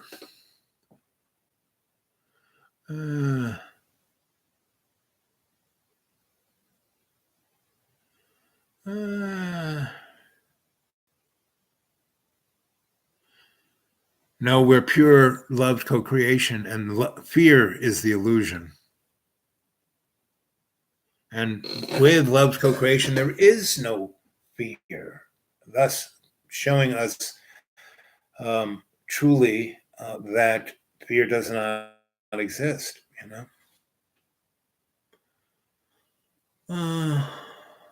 Yes, negative thoughts, positive thoughts, they come. Thoughts are like leaves on the stream in the fall. They just float by. Don't attach yourself to them. Just let them float by. And that's because we are, our ego, our avatar, of our bag of water is in this illusion of, you know, ego's material, fear-ridden world. And as that's we're in the sandbox to learn. So, these fearful and positive thoughts go through them. Just don't attach ourselves to it. Right. The only thing that we know is real, that we can have faith in, is love's co-creation. And we, in our everyday and every way, we take that love's co-creation and we lead by example. From wiping our butt with Charmin, uh, to waiting online, letting someone else go first, holding the door for the old person who's even older than us, or someone who, needs a little help, whatever that help is. You step back, you get the 360, you take that breath in. Every time, why I'm a good negotiator, why I was a good shrink, and still am a good shrink, why I was a good practitioner of healing, was that I would basically take myself out of the equation and look at what the other needed, and then brought my skill set to them to serve what love's co-creation needed to help that other person. And that's what I'm trying to bring forth to you as your, griot shaman sensei Al-Bab, this ain't a cult, this ain't a religion. I'm not looking for followers. Students, yes, but a student is not, an adept is not a follower. It's a person who presses forward, who is always there to serve love's co-creation and always ready to be that better angel. When I was in the ashram, as a lowly adept, and others saw themselves in all kinds of whatever. Me, I saw myself there as a person to serve my master and love's co-creation, because my master's master was love's co-creation, right? And every time he would go into meditation, he would visualize that.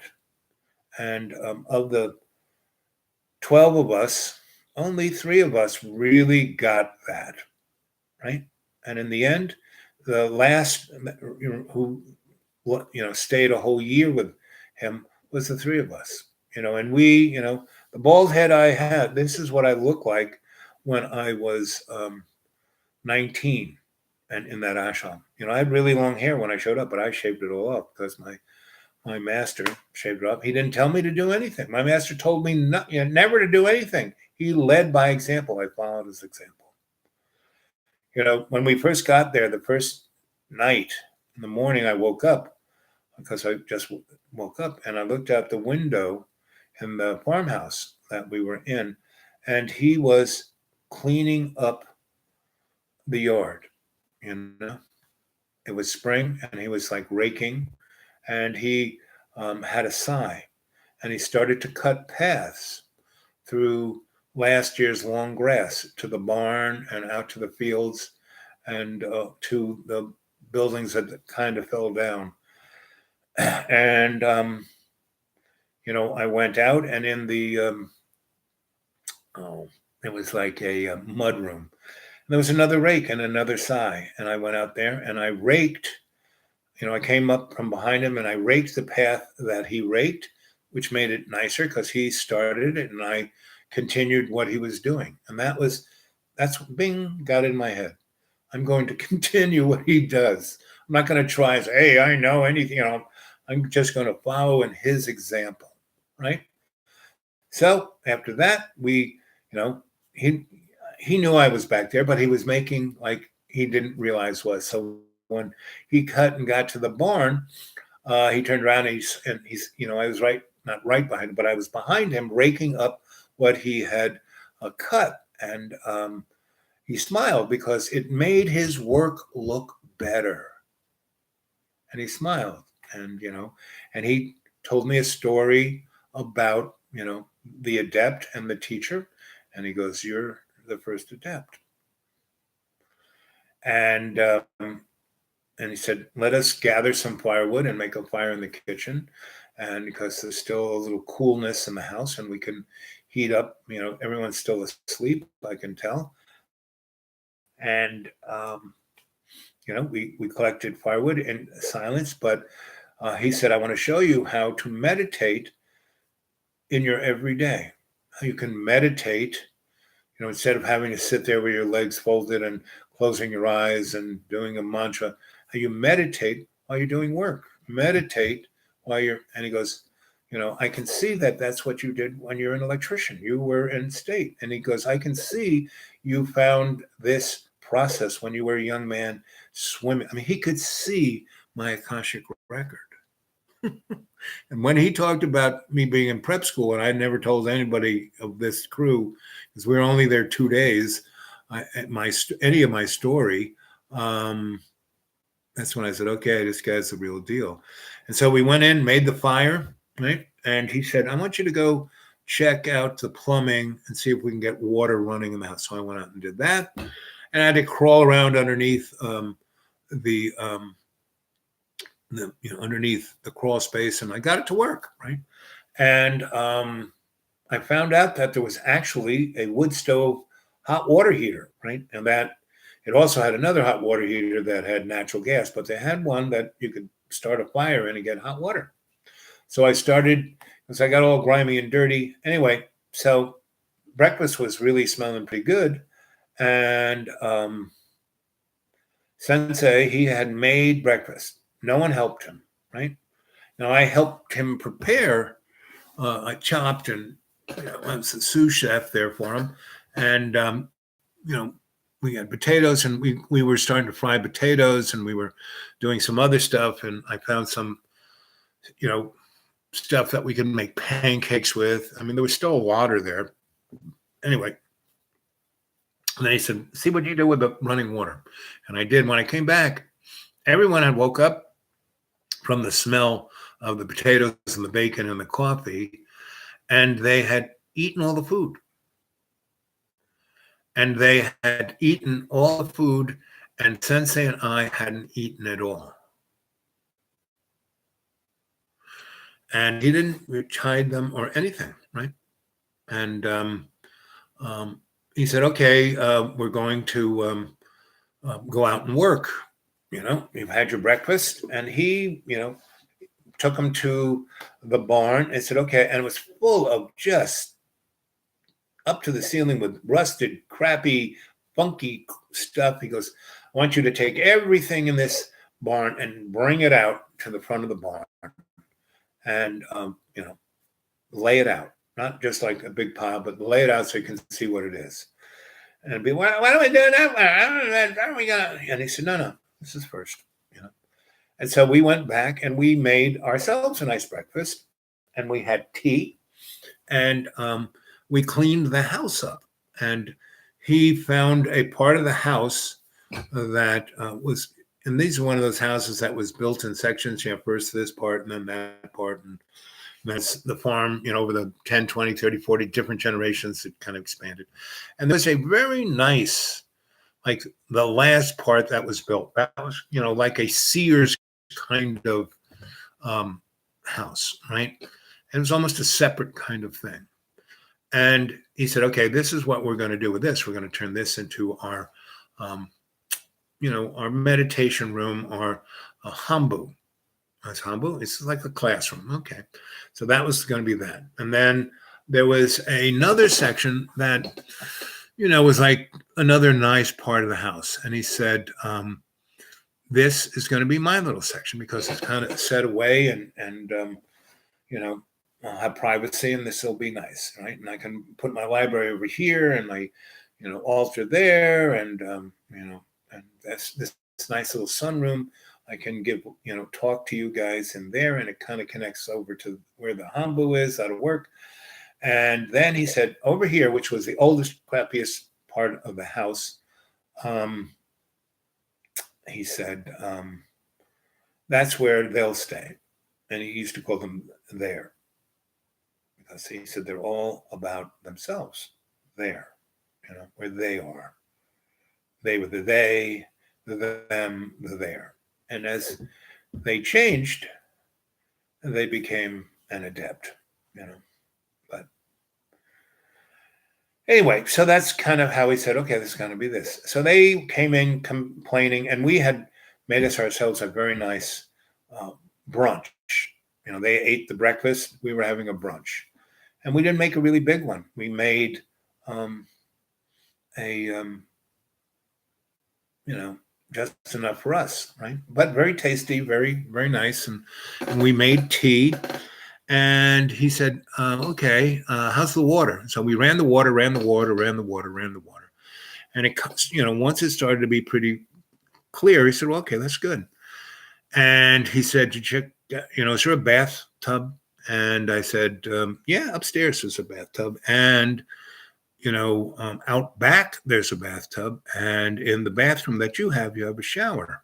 And he said, oh, yeah, I'd kind of check that out. Anyway, he said, okay, good. So the bath out back, that's going to be where everyone is going to bathe. And the bathroom upstairs, there's a nice, attic-y kind of room up there, right?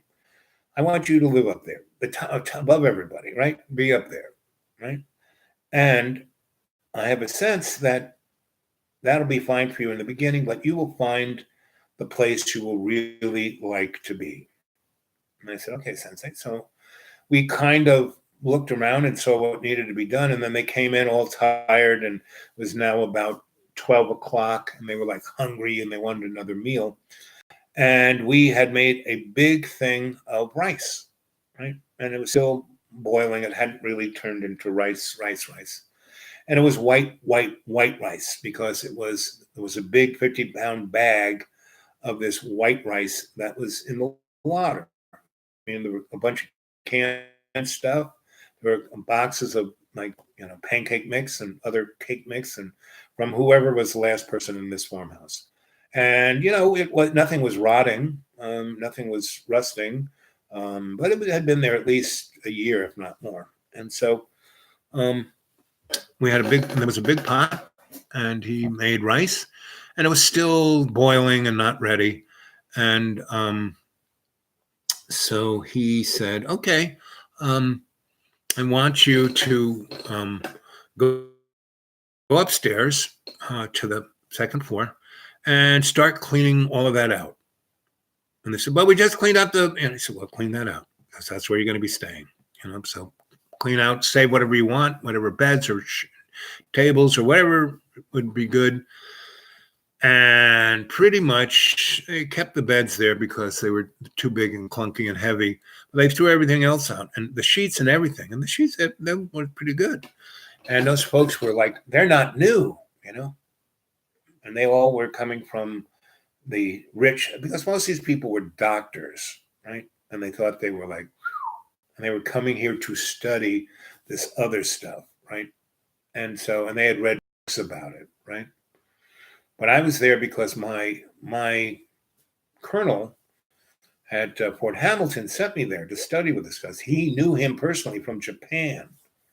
They knew each other when they were young. After my colonel ending up in Japan in the occupation, and he met this guy, and he had my colonel in the Philippines when the Japanese invaded, and he ran up to the mountains. He didn't go on the Bataan Death March. He went up to the mountains and all the people who gave up thought they'd be just, taken care of nicely. They didn't realize what was going to in store for them. But there was a bunch of people who ran up in the mountains and organized the resistance. And he was the only doctor they had until, until MacArthur came back 4 years later. And, he learned a lot of stuff. I mean, he was the odd man out, my colonel, meaning he was a surgeon, but, he had no surgical anything. So he was up there with a Chinese herbal acupuncturist and a Filipino psychic surgeon, a guy who could just reach in and pull the bullets out.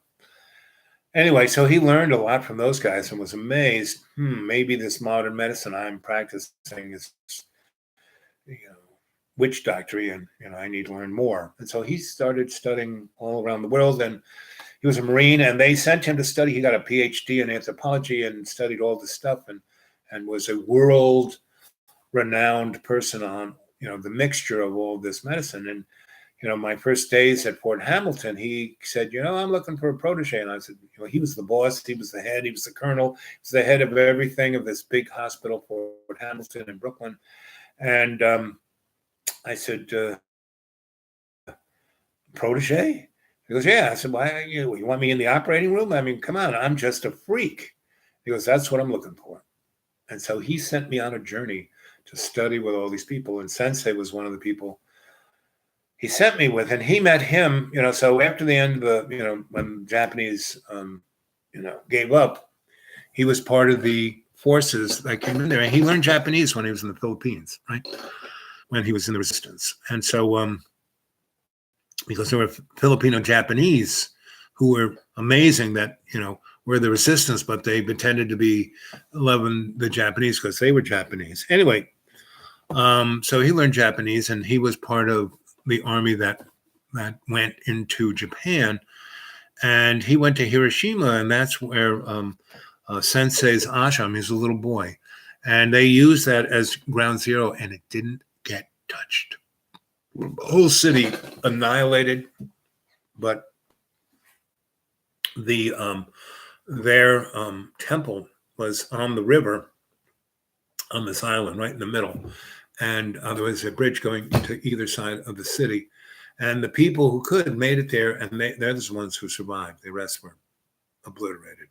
And the temple itself didn't get touched, even though the Air Force used it, because it was in the middle of the city on an island that you could definitely see with the Norden bomb site, and they dropped the atomic bomb right on top of them. Everything else got obliterated, and they survived. And my sensei lived through that. And my sensei was, his father was Japanese and Swiss, and his mother was German and Italian. So he was quite a mix of look. I mean, he was very handsome. He was very tall. He looked Japanese, but he also looked very European. He was like what Japanese do to themselves now with plastic surgery. Anyway, so he could speak German, Swiss, French, English, Spanish, Italian, Chinese, Filipino, Japanese. I mean, and he was my sensei. Yeah, my master. He was more my master. I call him master. Other people call him sensei. I call him master. And his master came from Japan and came with us. And he was like Yoda. And once he stayed, he came to do something at the UN, and then he came up to Vermont and stayed with us for he really, really liked Vermont and how it smelled and all the flora and fauna. And he was a big plant guy. And so he was helping Sensei. I mean, that's what everyone called him, Sensei, but he was my master. It was just him and me. I'd say master. And when it was everybody else, I didn't say anything. I was quiet. I didn't say anything, and I was trying to take a vow of silence, talk less than I normally do talk, so, and listen more. That's when I really learned to listen. So when his master showed up, and Akasha K, that's Master Akasha K, who is on the other side, who 18 years later, he died 2 or 3 years after he came into Vermont. And he didn't die sick. He kind of died like Obi-Wan Kenobi. He didn't get cut in half by a lightsaber, but he just... Anyway, so once he did that, and once I met my second wife, her and I connected, created an energy flux to bring him into both our lives, to be our master. So, and by that time, my sensei, he had died because he was already 80 years old. He looked like he was 35, but he was 80 years old. And after his master died, 10 years later, he also died in the same kind of way. He just, not violently, not sick. He just, went to the other side. And when I go into state, I can talk and see them. It's like I can talk to a lot of other people who are on the other side. And so can you, because you're in state as we talk. So what are we talking about here? I have to type. I have been using my hat as a tool to try to allow myself to do the stuff around the day and also pay attention to myself. Good, good, good. That's a famous temple I heard about. A true story, power of devotion. Yep. He could well have been one of the perfected souls. Well, my sensei, his master probably was. Like I said, he was like Yoda. Was working behind the scenes. One of the 56. Yep. We're in physical form. They pass on their station from master to adept. Yep. So that's the lineage gang. I'm not saying that, I'm still your sensei, so I have a ways to go. And so do we all. So say we all, but that lineage. So if we practice going into state, being a better angel, we can keep the planet from, being thrown back 900 years and having to drudge ourselves through the mud, because it ain't gonna be it's not the end of times. They asked Jesus, so when's the end of times? I have no idea. It's beyond my pay grade, And Jesus never left. I've met him a number of times. He's still around. And Jesus is the great transsexual, because I saw Jesus as a female. I've seen Jesus as many characters. But it has a spirit, just like love's co-creation. And that's when it's Jesus, And when you meet the other great avatars, and I forget, when I use that term avatar, our friend who is a student, an adept, a follower of who's that Indian master? Anyway, and that guy, again, forget his name. I only remember your names when I read them. That's when I make the connection. What's his name? Anyway, that guy was had that in him as a master, and I hate it when I forget, masters' names. Anyway, so we're looking at the reason why ego has such negative power within the construct of the Luciferian illusionary material world, right? So, 2, we're in a deep, deep, deep state of conscious relaxation. Our avatar is totally asleep, and we have illuminated our higher self. We're taking that photonic light of our conscious ascending free will into our imaginary mirror, and we are going through it into our Akashic record, which is our subconscious, and using this photonic light to illuminate it like a spotlight. We see that our subconscious is not a scary place, and that the psychological terms that are held or hung on to the concept of our subconscious is irrelevant, because all it is a library of our Akashic record. So we're walking in there, and in the front is the fireplace of the eternal flame, Right next to it is a nice little comfy chairs for the guests.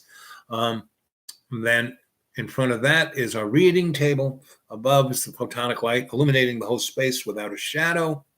And see, no shadows. And behind it is our reading chair, which we sit down, and to our left is our librarian, our animal totem, and our guardian angel. See them clearly. Remember what they look like. Remember what they feel like. Your librarian brings you the information from your Akashic library, and your animal totem is there to be your griot of your Akashic record, to tell you stories of things that you don't understand. You may need some filling in. And your guardian angel is always there to protect your back, because whenever we see new knowledge that we don't understand, that goes against belief structures that we've held in the illusion of the Luciferian material world, well, that's when be scared, because fear is the thing that will corrupt everything. So we even go pick up my husband. No problem, Fish. You're with us. We love you. And, you know, when you go get your husband, see about being in state. Be awake, don't be asleep or unconscious. You're back in your avatar, you're back there, but you're now conscious. And so you will feel all the traffic around you. You will be able to navigate your vehicle to go get your husband. You will be able to, when he comes into your field, you'll be able to energize your husband in a way that he will be, no matter what happened to him that day, he'll be, wow, I feel good. I feel, oh, honey, right? And you will, from that point on, you won't project any negative anything on you. Got it? So go, that's an exercise, Fish. Go take our love with you. We love you, Fish. And we're here with you in our hearts, and our love is out with you to protect. Share. Yep. Yep. Okay, so there we are, sitting at our table, and we open up. The librarian brings our Akashic record. We open up, right hand on right empty page, left hand on left empty page. We lean into our Akashic record, and we evacuate all the anger, all the hate, all the fear, all the anxiety, all of the self-loathing into our Akashic records. Boom, close the book. Now we are basically free of all of that negative energy from the illusion of Luciferian materialism, right?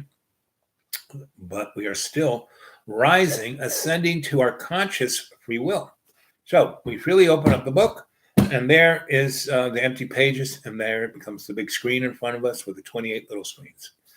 And now we are observing hate, the hate of Lucifer, the hate that Lucifer felt when Lucifer felt the lack of love's co-creation, because Lucifer's ego got in the way. I want you to see all those component parts, how the ego got in the way, that blocked love's co-creation with Lucifer, that allowed Lucifer to get angry and hateful and spiteful and destroy heaven's hegemony, right?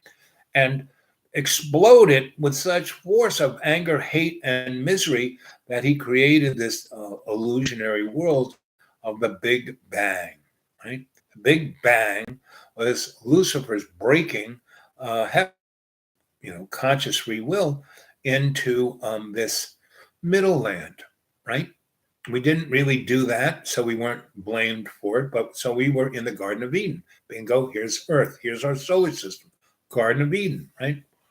And our free will was, we were here to communicate and co-create with love. That's what we were doing. That's why we had no, oh, I'm naked. No, any of that, right? See it clearly. See it clearly.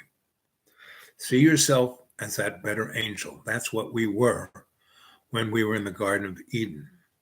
Man, Lucifer created this, Big Bang, which was over and done with. But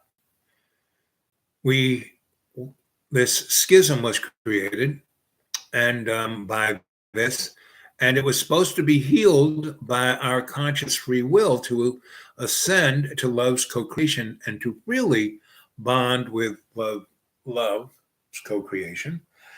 And Satan, Lucifer, the devil, basically was still angry. His ego was still burning hot, like, hell's fire. So, and they said at the Big Bang, all that energy released, and and the universe is going that way, but it's not. We don't live in our soul, our conscious free will universe of Lucifer's illusion is entropy. That's what that illusion is, entropy.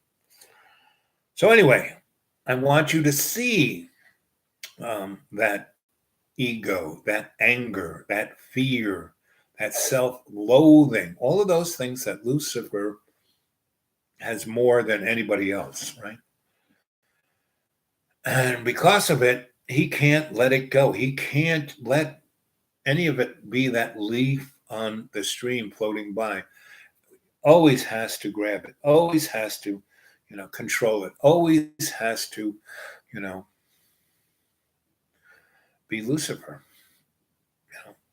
and not Lucifer, that little cell of love's co-creation of all our relations.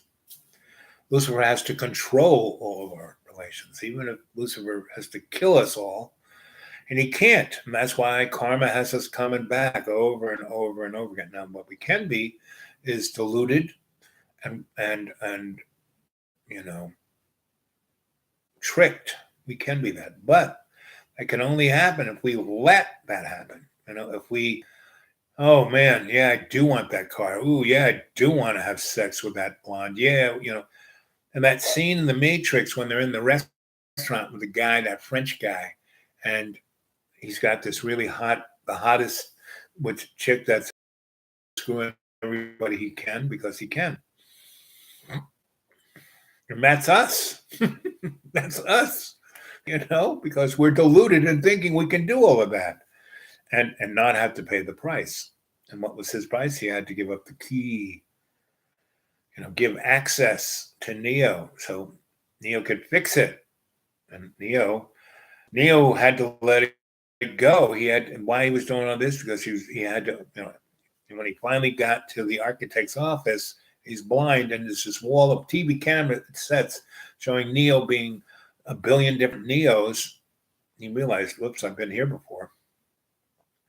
And that's us. And the whole thing is to let it go and just be that little cell of love's co-creation.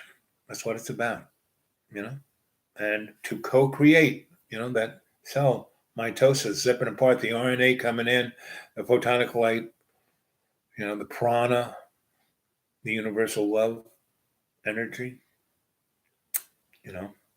When we can do that and be that,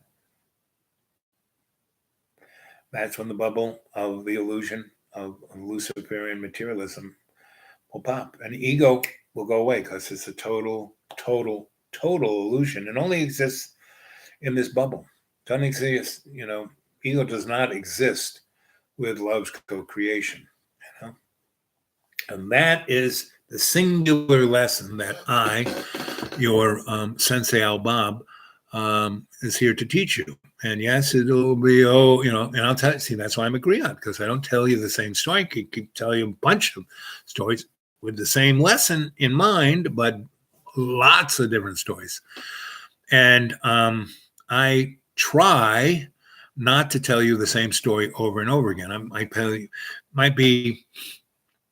only have so much of a life, and so I might be talking about, Australia, but I have at least 1,000 stories about my experience in Australia, right? I can be talking about my first wife, Donna Ann, but I have at least 1 million stories I can tell you that will, be a good teaching story towards the lesson of love's co-creation. And so I can try and tell you as many different stories as agree on, but the lesson is pretty much going to be always about how to be the good angel of love's co-creation, how to be that little cell, not have to be the star or the hero or any of the above. And if the flow of karma brings you to that path, then do it in a way that you're still that single little cell in co-creation with love. And that's how you will truly succeed. And you look at a lot of people who, like Jesus. So look at him. That's what he was. He wasn't like, he was, but he was still that little cell of human. He washed John the Baptist's feet. That's when John the Baptist said, "Oh, this is the guy, not me." And he led by example. That's why he was so dangerous. That's why they nailed him to the cross. Because there were a lot of guys out there. John the Baptist was one of them, but there were a lot of them out there doing miracles and all the rest. And there was only one Jesus. So, and there were other guys bringing people back to life. I mean, hey, I brought people back to life when I was an EMT. It was called a defibrillator, It was called putting a trach line in so they wouldn't suffocate. It was called putting a line in their arm so you could put, give them a bag of saline so they wouldn't go into shock, and give them other drugs to keep them still ticking, One man's science is another man's magic, right? And again, we're going to have some pretty wild we're already experiencing. What do you think those fires in California and the hurricanes and the floods that are happening out there in the Midwest now? What that's going to bring, the price of meat's going to go through the sky. The price of food is going to go through the sky because, it's not only killed all of the cows, pigs, chickens, millions of them, but all of those farmers out there had things they harvested last harvest in their silos. They all got washed away. They all got full of mud. They were all full of, so all of that stuff that was going to be turned into Cheerios is gone. So it's going to, food's already going up. Since January 1, food is, because I live on extraordinarily tight budget. So I count every penny. And I've seen, vegetables and cheeses and milks and all that. I don't eat processed food, really. The closest thing I eat to processed food is pasta and rice. And those things they make, they keep in the warehouse for, that price will stay relatively late, unless real catastrophes where they have to start giving that out. But anyway, the other food has gone up about 30%, and gasoline has gone up at least 40% because around the beginning of January, gasoline around here anyway was $1.75. Now it's $2.40. So things are already going up, and that's because our dollar is worthless, right? And the only thing keeping our dollar afloat is it's the petrodollar. And that's the reason why we attacked Libya, Iraq, Syria, because they wanted to pay paid in gold. Why we are going to invade Iran.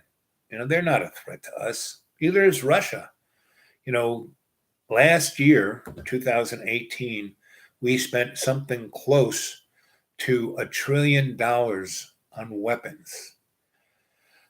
And Russia spent $60 billion. Now, they spent it a lot wiser than we did on certain specific technologies that will make us go, But, people like Lockheed Martin and Boeing and Grumman, Northrop, they were happy that Russia did that because now we have to spend another $1 trillion to, go after that. Meaning when Russia fell apart, we made a deal with Mickey Gorbachev and the drunk that we wouldn't push NATO onto their borders. What do? We pushed NATO onto their borders. All those countries that were their satellites, that was their space between, the rest of Europe and them, we brought into NATO. We put missiles, nuclear missiles, in all those countries. We brought NATO, the tanks and helicopters and fighters, right on their doorstep, right? Then we went full, we got out of the ABM treaty and we went full bore and put anti-missile things right on their doorstep to shoot down their missiles. So, we could have a conceivable first strike on their missiles, right? And whatever was left off, we could probably knock down. And we rang them with our, super duper anti-missile destroyers. That's what the Aegis destroyers are. And Russia then said, okay, you're going to do that. We tried 20 years to keep you honest. And you lied and cheated and stealed. And so, okay, we're going to do this. And that's part of the hidden. Russia and America are just a little dance. The leaders of all these countries, the hidden hand is a transnational state. It's like a monster movie. It's not just Americans. It's everybody who represents. David Icke talks about the reptiles. Yes, some eyes, I've seen people's eyes go reptilian. Actually, I know a reptile, very nice person, very, very wants to do the right thing. Right? When I was at the UN, I met this person who was a reptile. Mince words. He didn't cross, didn't look like a human. He had scales. He was green. He didn't have hair. His eyes were brown and slit this way. He's cold-blooded, all this. But he still, or she still, or it still was very nice, had a great personality, it kind of captured you emotionally. So you didn't freak out that it was a reptile, and then when it wasn't around, you didn't think about it. But that entity was very interested in our little NGO, so politically supported it within the construct of its political power, let things happen in our NGO, and hung out with us. Our little NGO was pretty small. It only had 4 people really in it. We had groups in universities and stuff, but within the NGO office at the UN, we were part of UNICEF. And he would, come visit us and tell us stories, And he had a really, really, really nice office facing the Hudson corner, got the sun the whole day, so he could bask in the sun and stay warm and toasty. And he had no air conditioning. He had none of that. He had air filtration, and it did certain things. We could breathe it, but you could taste that it was different. But it was, more to its liking. And it was very touchy-feely. It was very amorous. It was, very amorous and very kind, and had a great, great. I always my aunt lived in. There were apartment buildings looking right across the street from the UN, and he had, a little tunnel that went underneath. I guess that was 2nd Avenue, and went up. He had a private elevator and went up to 22nd floor. And again, he had a whole corner, his apartment, and the rooms were set back, so that whole corner was all windows. It was like a sunroom, Florida sunroom. As you thought, it was almost a porch outside. You almost felt like you were out there. And the way it was angled, it looked straight out the Hudson. There were no buildings in front of it. The UN was over here, and it was that away. And got sun all the way, all day, winter too. And we'd go over there, He gave us a little key to go through a little tunnel and go up the elevator. He said, "You're the only, the only folk who have a key. Your NGO has a key. Come visit me. Call me up.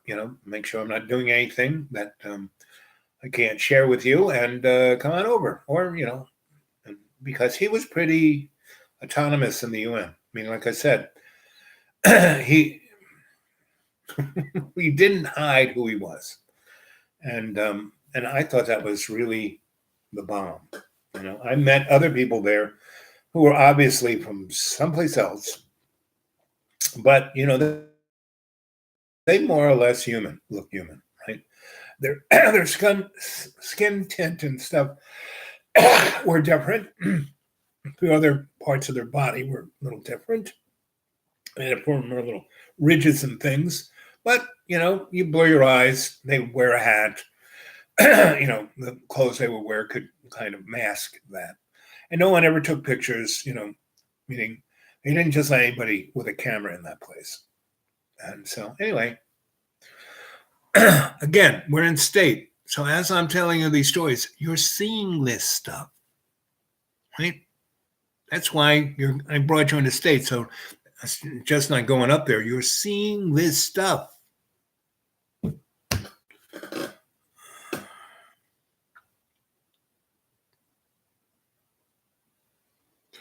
More about the amorous reptile. Jesus, you always want the gory details. No, none of us had sex. The amorous, thing, we were more like pets.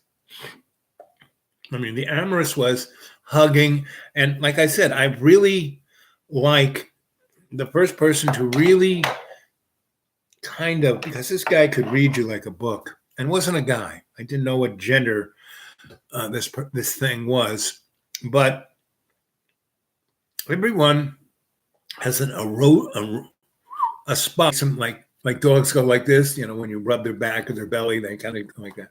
Erogenous zone, I think, is as my teeth, right? So this guy could pick out the erogenous zone, and also he had that thing that snakes allegedly have. Looks at the bunny, and the bunny just freezes like, oh yeah, oh yeah, and the snake just comes up and right. So this guy, this had that, but you had no fear.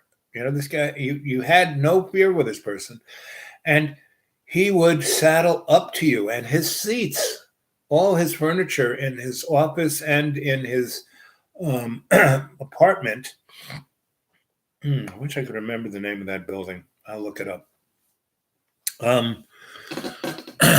Was seats that they were like, what do they call those? Love seats, where two people could sit, and they were like curved in such a way that when you sat in them, both people kind of, nuzzled.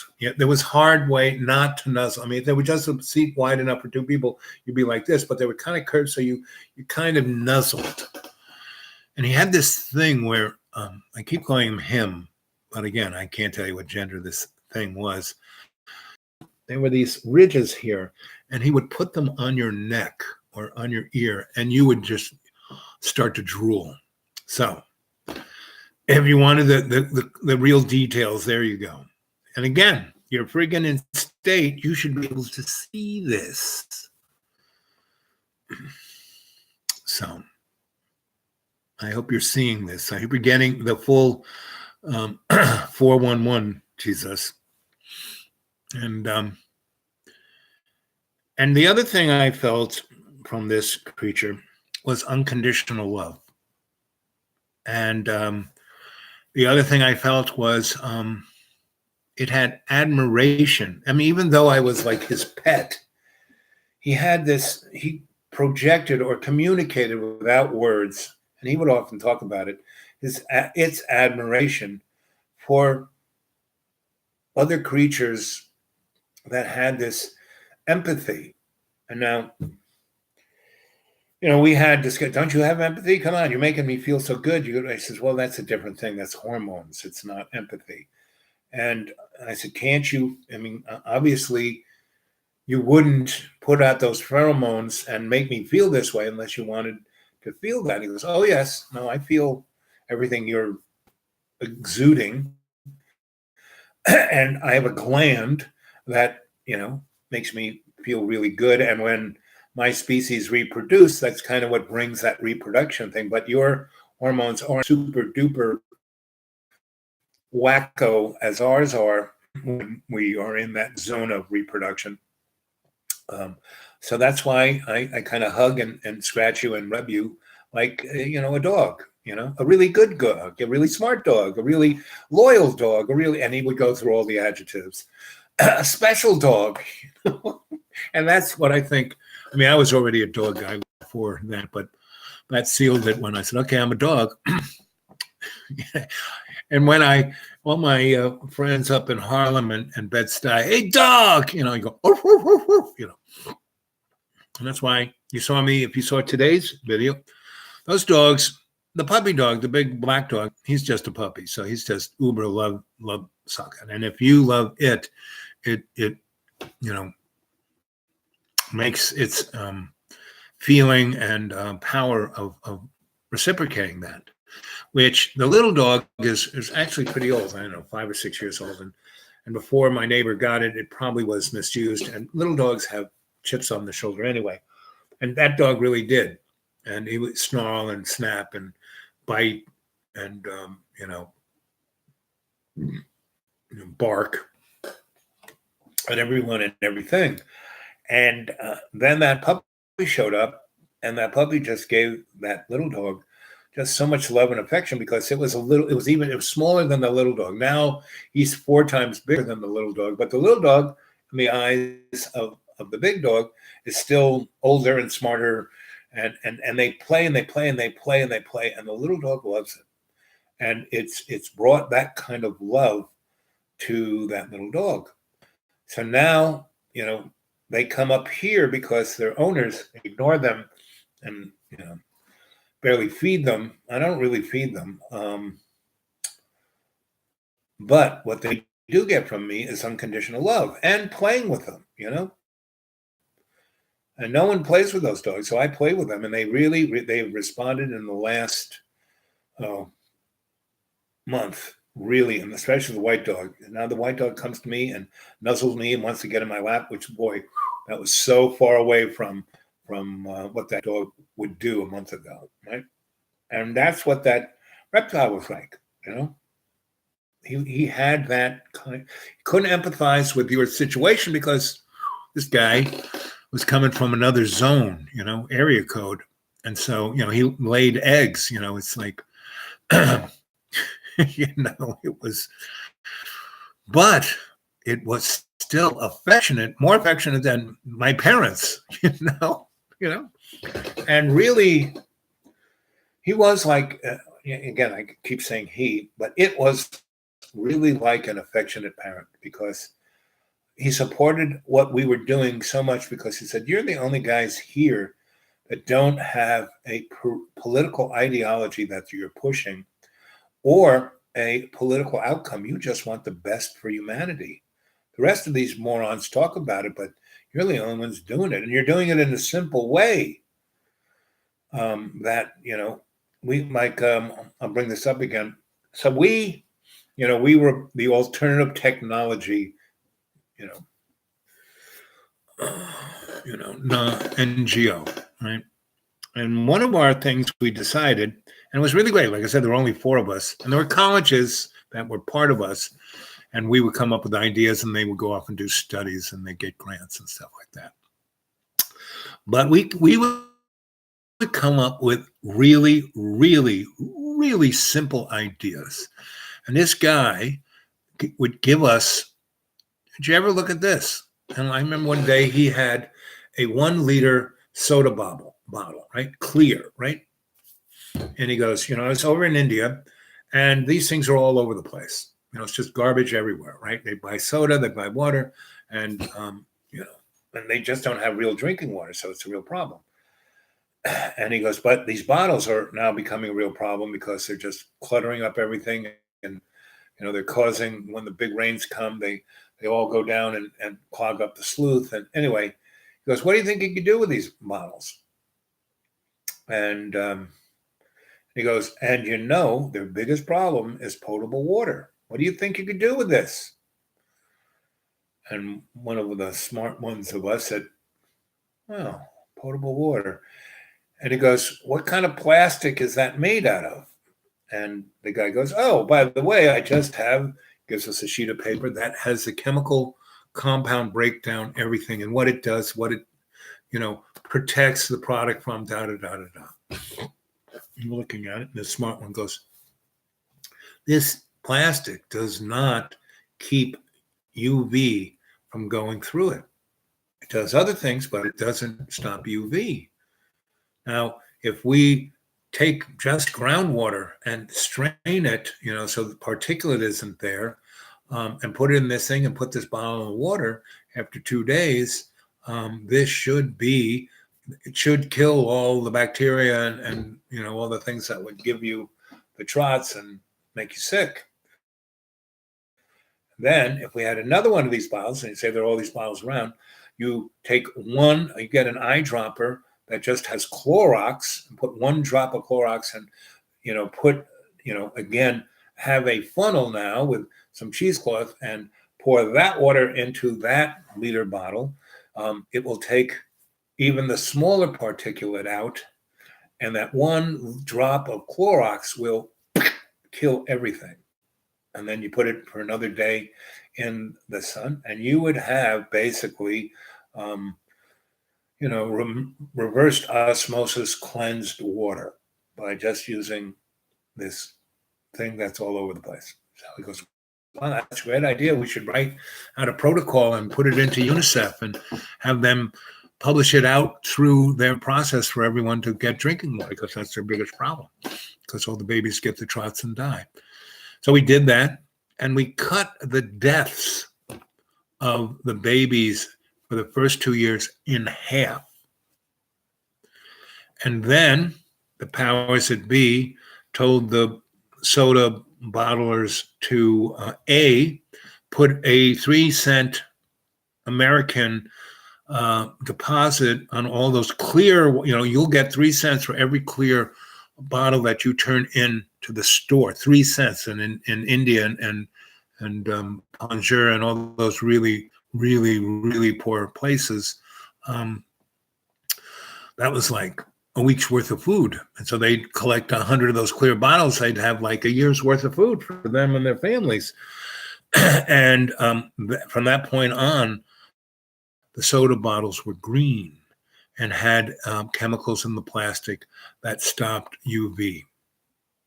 And so first, it went out through UNICEF, almost immediately the infant mortality went down, right? And the health of other people went up. And within 2 years, it was, and that's when the thing changed. But the idea of that basically came from the reptile, right? Now he let us, figure it out and put it, he gave us, oh, you should go do this. Oh, go do that. But we, our NGO did it and got the credit for us. And people, wow, these guys are great. And which gave us a lot of street cred. We were brought into a lot of things that we would not have been brought into if it wasn't for that, and that was, and he did that a number of other times. We invented this oven. One of the biggest things, again, in Africa and India is that they were deforesting their forests and changing the weather because they were cutting down every piece of wood to cook on. And we made ovens and cookers out of a cardboard box and aluminum that cooked way better than wood and didn't start forest fires and didn't burn your house down and cooked the food better, healthier. And all it took was a cardboard box, which you get out of the dump, and aluminum foil that you could get out of the dump, and we kept coming up with ideas like that. What's the stuff they're throwing away? What's the stuff that's cluttering them up? What's the thing they need? And, that's not what's going on there now. I mean, that NGO of alternative technology, I think, is still there, but they're all talking about computers and, giving them Wi-Fi and chipping them, and they're not talking about the simple stuff. And every time we would come up with a simple fix for something that would really have, and the other thing we wanted to do is make these simple things that had amazing, immediate, positive response. And by the third year, that's when I got up and gave my little speech about technology to a very important group of people, about 600, and we were putting it on the internet. This was 1984. And this was one of the first things that the World Wide Web was becoming public. It was in universities of this speech, and I was the keynote speaker. And all these guys from universities and stuff. And I was talking, and I had to have my speech, checked off by the powers that shouldn't be. Oh yeah, because I was talking about economics and investment and blah blah blah blah blah. And if you go and there is this thing in Saudi Arabia, the city that is being produced, one of these new smart cities. This is taking it to a global scale. And if you go look at that and look at, it's being, Saudi Arabia, but pretty much everybody's is ponying up into it. And the UN, and you'll find, I think, what's left of our little NGO there. Anyway, so the people who are now doing stuff like that were at this meeting in 1984. And I had this speech I was going to give basically about that, right? And I got up there and I was introduced by my friend Clarence, who was a brilliant guy, had a Nobel Prize in physics and his African, just loads of fun, really funny, really could speak a zillion. I mean, just an amazing guy. And he gave me the intro, right? And I was doing the keynote speech. And I'm like, just this, 32, in 1982, I was 30-ish. And, I was probably one of the youngest people there. And when I came in, I was with all the guys, important people who were up on the dais, right? And I was sitting up there, right? And basically, we sat in the front row, and then when they ordained the thing and that whole crew walked up onto the dais and sat up there, right? And I was at the end, right, nearest the steps, right? And Clarence came and went to lectern and introduced me, and I came and I was there, and I'm looking at everyone, I'm not saying, and it went from like shuffling my papers, I just put the papers down there and just started looking at everybody, right? And I said, okay, I'm going to go into state a little bit, get some energy cooking here. And I kind of started, and I was quiet, I didn't say anything, and I was breathing my 20%, and I was kind of going to state, my eyes closed for a second, and then I opened my eyes, and everyone was kind of getting uncomfortable. Reptile guy is over there. He's kind of got this shit-eating grin on his face, and I get this little go for it. So I take my speech and I throw it up in the air. Right? And I say, and I was going to speak about, I kept my, cover page. I threw the rest of them up there. And I said, my speech was going to be about, and I gave the title, and then, the subtitle that was more specific about what I was going to, and then I said, but that, and I crumpled it up, is a bunch of crap. And I said, I'm going to tell you the unvarnished truth. And I know that's not what this place is about. But I've been here 2 or 3 years, and I've done, and I explained the few things that we did that were really great, that were then stopped by the corporate structure on the outside of it all. And that the political structure within the UN didn't want to touch, didn't care. And even though they said, oh, yes, we need drinking water. Oh, yes, we got to protect the forest. Oh, yes, we got to do. Oh, yeah. And we came up with some. And I went through the line of all those things we did. And I said, and then they were taken away. they were taken away for these reasons. And this is why this war is going on. And this is why this is happening. And it's all because of banking. And it's one crew that's doing it. It's the Rothschilds. I started naming names and talking about the corporate structure. And I was talking about, and I had kind of met Jordan Maxwell. I've heard him talking the way he talks.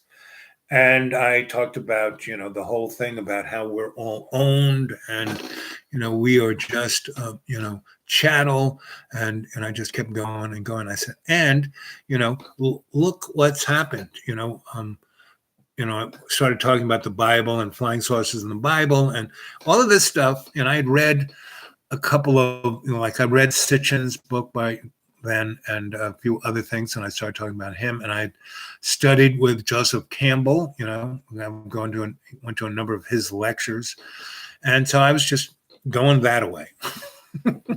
And I'm saying, and I lived with some indigenous people, and I was saying, they're the chosen ones, not you rich folk here. You don't care about anyone, and you think you're above it all, and you have enough money that when everyone starts dying from this world that you're producing, it won't bother you. And I started talking about, all of the work that the Nazis and the CIA and the KGB had done about mind control, and that once you control that, you can control all of your body functions, and then you can become a cyborg. Because, I read out of the Tavistock Institute, right? And also I had worked for the Council on Foreign Relations, and I met, the guy who read Gary Allen, who wrote None Dare Call It Conspiracy, and his teacher, Quigley, right? And he wrote 2 amazing books that really put out everything that I was saying. And I was quoting Quigley. And because I had just read these guys, I've been exposed to these guys for the last 2 years because of my exposure at the UN. I would go to these conferences and these guys would be there. I'd talk to them. Oh, you should come to my lecture. I'm going to have a lecture over here. Have you read my book? Oh, here I got an extra. I'll sign it for you. And so I had all this stuff in my head, and I just kind of channeled it all out to the audience. And everyone was left like, they couldn't even get up and walk out. They were like, right? And I did it very, most of these people would talk for an hour or so. I talked for 20 minutes at best, right? And I just, didn't say that's it or that. I just, had one sentence. I stopped, turned around, and I didn't walk back to the dais because I didn't want to be with those guys. I went down to my seat, in the front row, right? And I sat down, right? And Clarence comes down and he's laughing. He's just like laughing. He goes, that Al. How about that, Al? Come on, let's. And he's the only clap. And then the reptile in the back, he's clapping. So the only 2 people clapping for me was Clarence and the reptile, right? And then there was a third guy over here who I couldn't see. He was clapping. So the 3 people were clapping for me. There's a auditorium of 600 people, some really powerful people on that dais who were all staring down at me. And, I helped organize this thing. So I knew we were going to go to a lunch, and there was going to be a table where I was going to sit with all those guys, right? And anyway, so, they make their, they don't give their big speech that's going to come after lunch, but they all kind of stay at the dais and each have about 10, 15 minutes of a entry thing, what they're going to talk about. And because I was the keynote speaker, I got to step up to lecture, and they gave their things from the panel. Anyway, so we excuse us, the thing breaks for lunch. We go to the big fancy dining room they got, and it's, linen and silver and nice UN plates and everything. And I know we all have this little packet and it says where we're going to sit. I go sit at that table. No one sits there. All those other guys go sit with other people, right? No one's there, right? Anyway, and what Clarence said, let's give Al a big hand. And after only 3 people clapped for me, he goes, now that Al He really knows how to use his First Amendment rights. Now, there's a guy who really speaks it like it is, right? And then he said, and then he gave his little thing to, introduce all of these guys, and he went back, and he didn't sit down with them either. He kind of came down and sat next to me, and he kind of smiled. He kind of passed me on the back, and he kind of leans over to me and goes, "Well, that's it for you, buddy." I said, "What do you mean?" He goes, "If you want your little NGO to still exist, you better, just make yourself scarce. Should I resign?" He goes, "No, you don't have to. That would bring too much attention. No, just fade away." And he goes, "Don't worry about it. There are a number of people who appreciated that. I mean, look, there's three of us clap for you. The reptile guy clap for you. He carries a lot of weight, and the other guy who couldn't see, you'll meet him someday. So don't worry. You did a good." He patted me on the leg. He's chuckling. He's not listening to a word that those sock puppets are saying, who are so important. Anyway, so he goes, "When we go to lunch, no one's going to sit at your table. I can't even sit at your table. I'm doing a little thing to but they can't touch me. I'm too old. I'm too well healed, too important. Of course, they could shoot him in the head if they wanted to, but he didn't care. But anyway, so he got his Nobel Prize.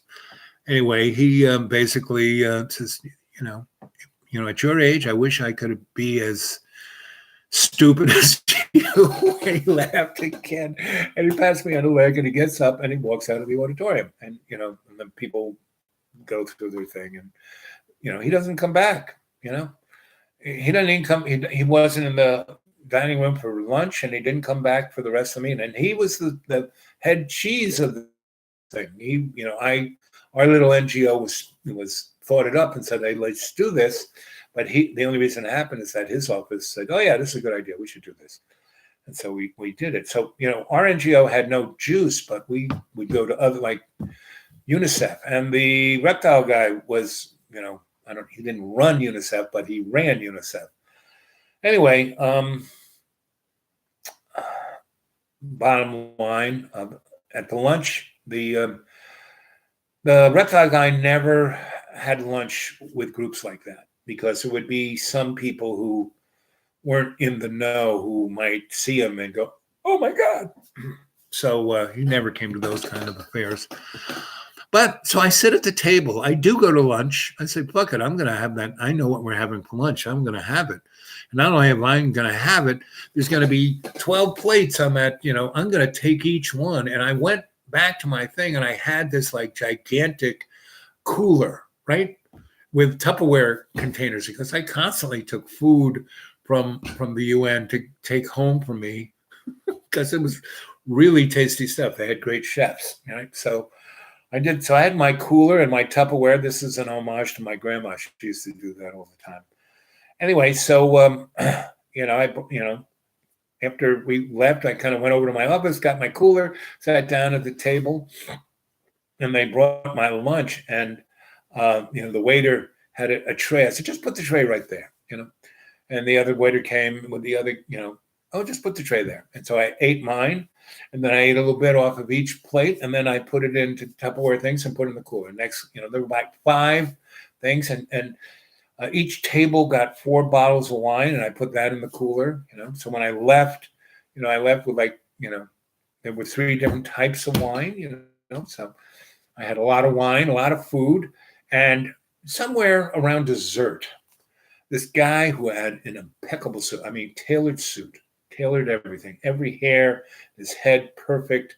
This guy was just, you just looked at him and go, "Whoa." You thought he was some kind of king or something. And he said, can I join you for dessert?" I said, "Sure, have a seat." And, there was 2 trays. I said, "Yeah, pick whatever one you want." Anyway, so he goes, "Boy, that was pretty interesting. That was me who was clapping on the other side that you couldn't see. That was me." I said, "Well, that's great. And I'm George." "Oh, George, thank you very much." He goes, "I wish there were more humans like you." And again, this guy more humans. So what are you? But he looked like Santa Claus, right? But in a $1 million suit. I mean, he looked good. I mean, better than good, better than anybody everyone in that room. He looked better than all of them combined. And so we talked. He goes, the thing is, you talk with authority, even though you don't know what the fuck you're talking about. And I said, well, I know a little bit more than, I said, I'm just a moron, so I know a little bit more than not knowing what the fuck I'm talking. He said, yeah, but you know what I mean. I said, yes, I do know what you mean. He goes, and that's because you've had some pretty good teachers. I can feel it in you. You have some pretty amazing teachers in your life. I go, that's true. And you're not really damaged, meaning in your family life, you didn't like the rest of these mongrels here. So you're a pretty special young man. Now I'm like, I think 30, more than 30, and I'm thinking like I'm not a young man, but now that I'm almost 70, I'm going, yeah, he's right. And God knows how old this guy was, but he had white hair and a white beard. But I mean, every hair in its place. Me, it's all over the place. Anyway, so he goes, here's my card. What are you doing this coming Wednesday? And I said, oh, probably nothing. He says, well, give me a call. And I look at his card, and he is the director of, special projects for this entity, and their office is right at the address of the Council for Foreign Relations. But it doesn't say he's working for the Council for Foreign Relations. He's working for this other entity, this other foundation. And I go, well, that's really nice. Sure. That, and I go, I kind of know that isn't also on foreign, than the Council on Foreign Relations. Go look up what the Council on Foreign Relations is, right? And this guy represented a thing called the ISIS Foundation, right?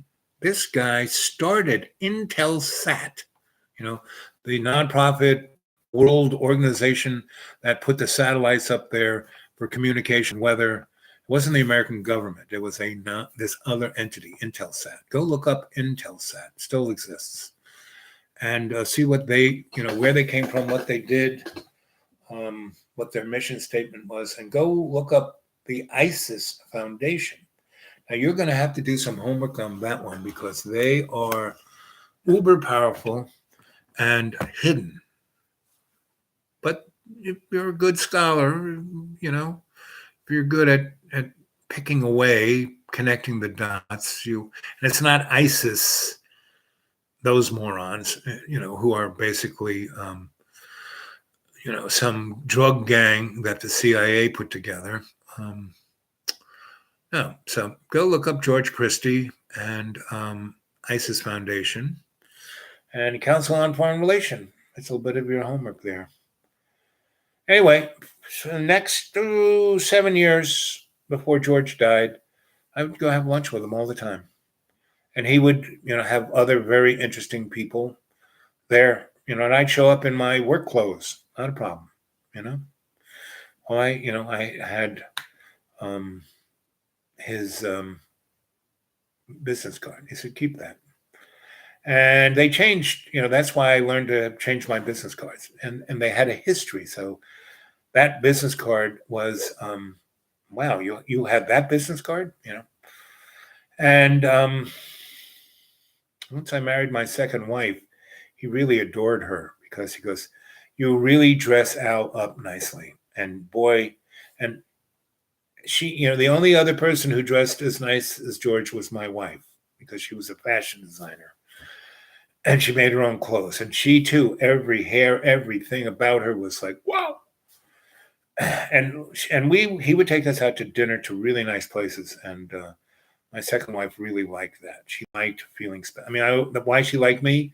Every instant she was with me, my whole existence was about her, and I made her feel special because making her feel special made me feel special, right? So George could do that in spades.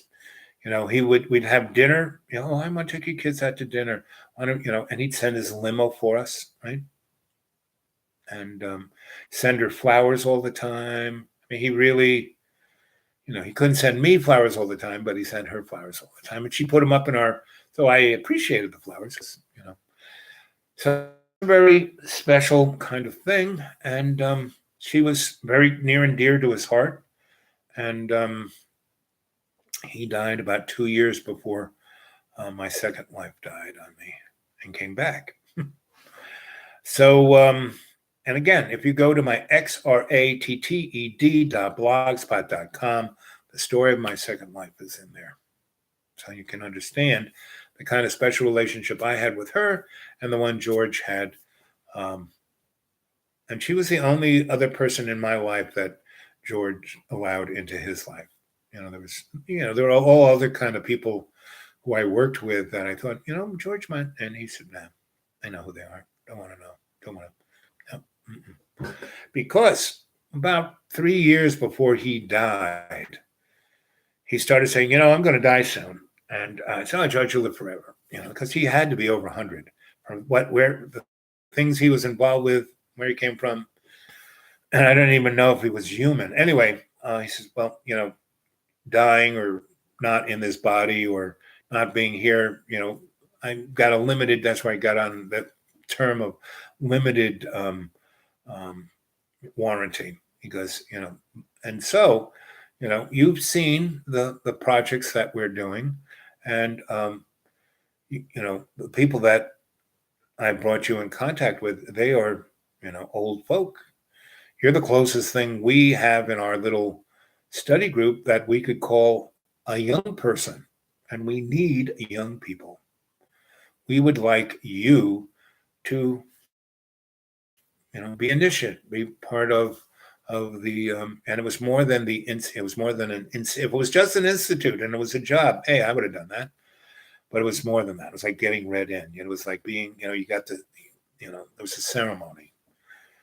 And I had, I'd been part of the ceremony. I was out there in New Mexico with the elders. I was with a number of other indigenous people, so I know what ceremony was about. And we did, I took him to sweats and things of that nature because he said, we do ceremony, but, I can't share that with you. I said, well, why don't you let me say, I do ceremony too, this. Why don't we go to some of the things? I love that. And he did. He loved that. Grandfather David loved this guy, and a few of the other elders that I was, their, as they would call me, their grandson, and I would bring him to sweats and other ceremonies, and I would get total permission. We would meet them first so they could get, comfortable and see in what he was, and then we'd, do ceremony with them. And they really, this guy, he's but I could not be part of their scene. I could go to lunch with them. I could be part of studies and all different kinds of things, but I couldn't be within their ordained circle unless I, joined up, and I just couldn't, Now at my age now, if you're watching, boys, and you're still looking for a youngster, I'm ready, because even though they were part of the hidden hand and they were part of the powers that shouldn't be, they were from a different hierarchy, right? And I'm sure that hierarchy is still in existence. And I'm sure that hierarchy is looking for new blood, not to drink. But, and that's why I, went on and started Dreamy Dreamland and looked for a cadre of adepts.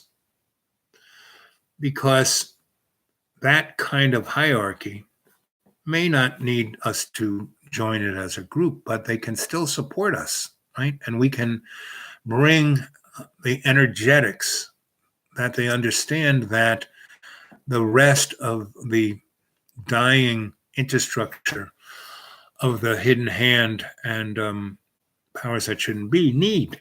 It's not like they need to be thrown in jail or punished or because punishing themselves, the life they have, the karma they have, you don't need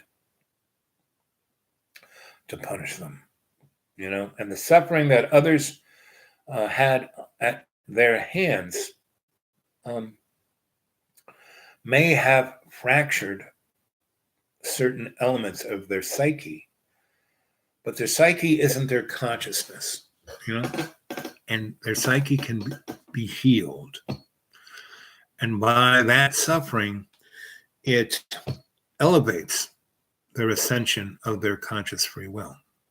And that's why all the suffering and chaos and everything in our little sandbox here is relevant to our ascension. And that's why there's no end of times coming anytime soon. The only end of times that is coming is when the bubble of the illusion of the Luciferian scene comes. So, well, Fish, you're looking for a job. There's one here in the Akashic record. Go take a look. That's where we all are in the Akashic record. So go take a look, and you'll get a job you'll like, and you'll be, financially rewarded.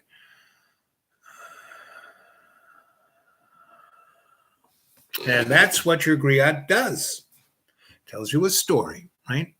It gives you insights into things that, you're not going to get in public school or on television or in the social media or any media for that matter.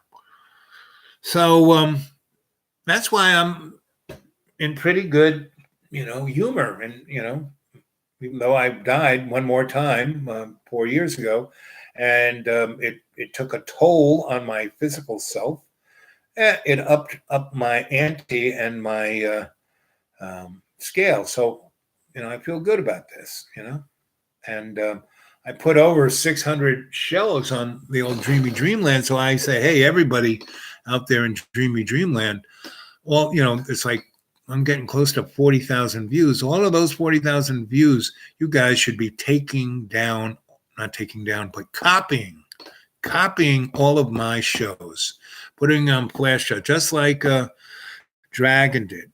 Dragon made a nice little group of thumb drives with my shows on them. And of course, then I put them in someplace safe and I can't find them now. I mean, I'll find them, but that's kind of what happens. Anyway, all of you should be doing that. So all of you can be depositories of this information, that all of you can be, because though you're adepts now, you're going to be shaman and senseis soon.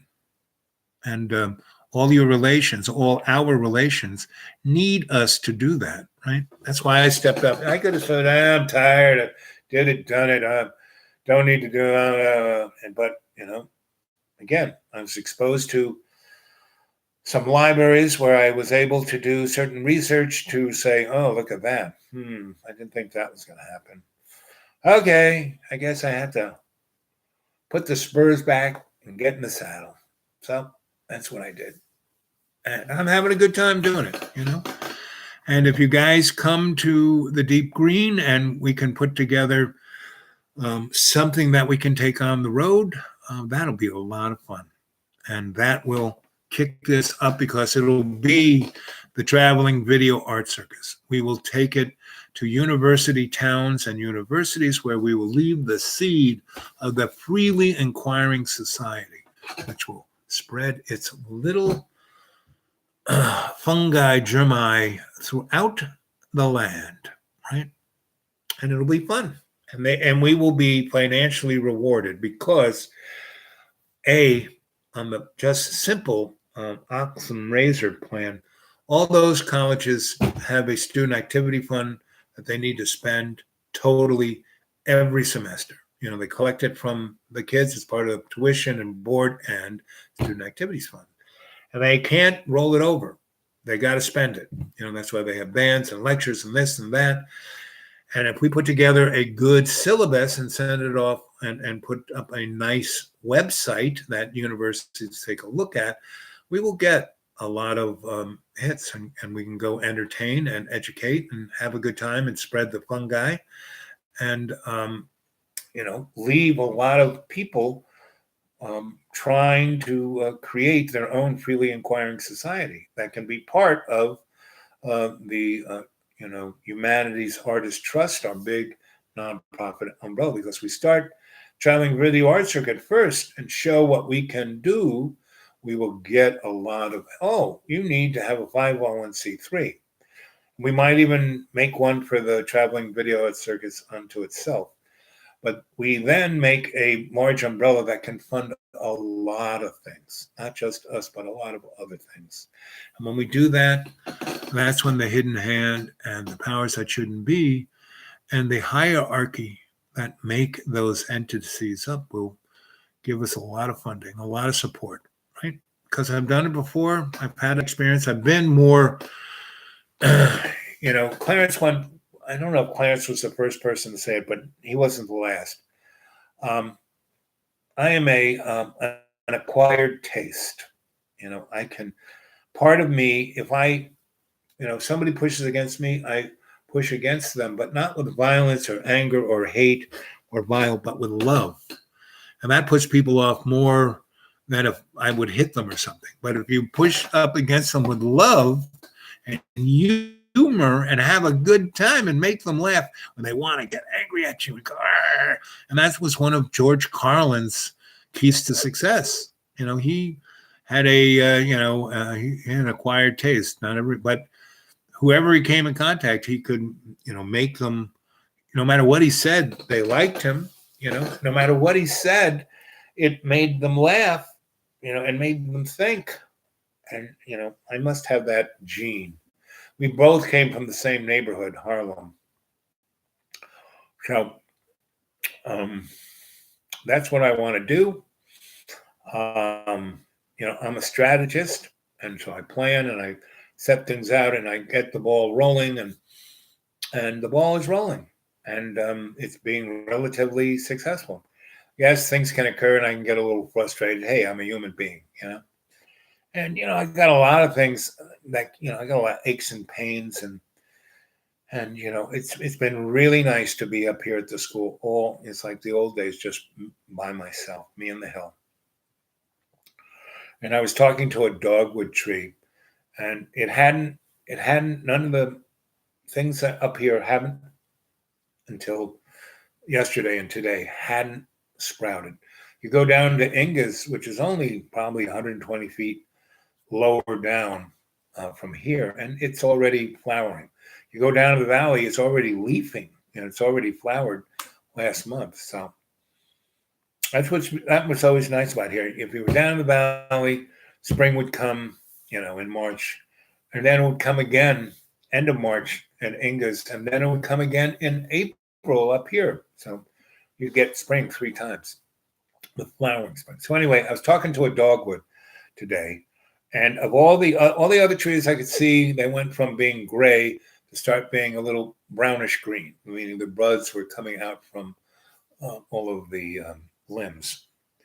And I looked at this little dogwood, which is right by us, so I could walk up to it. And I was talking to it. I said, "Come on, come on! It's 70 degrees right here. Come on, you could bud." And that was before I did the morning show. It was probably about 11 a.m.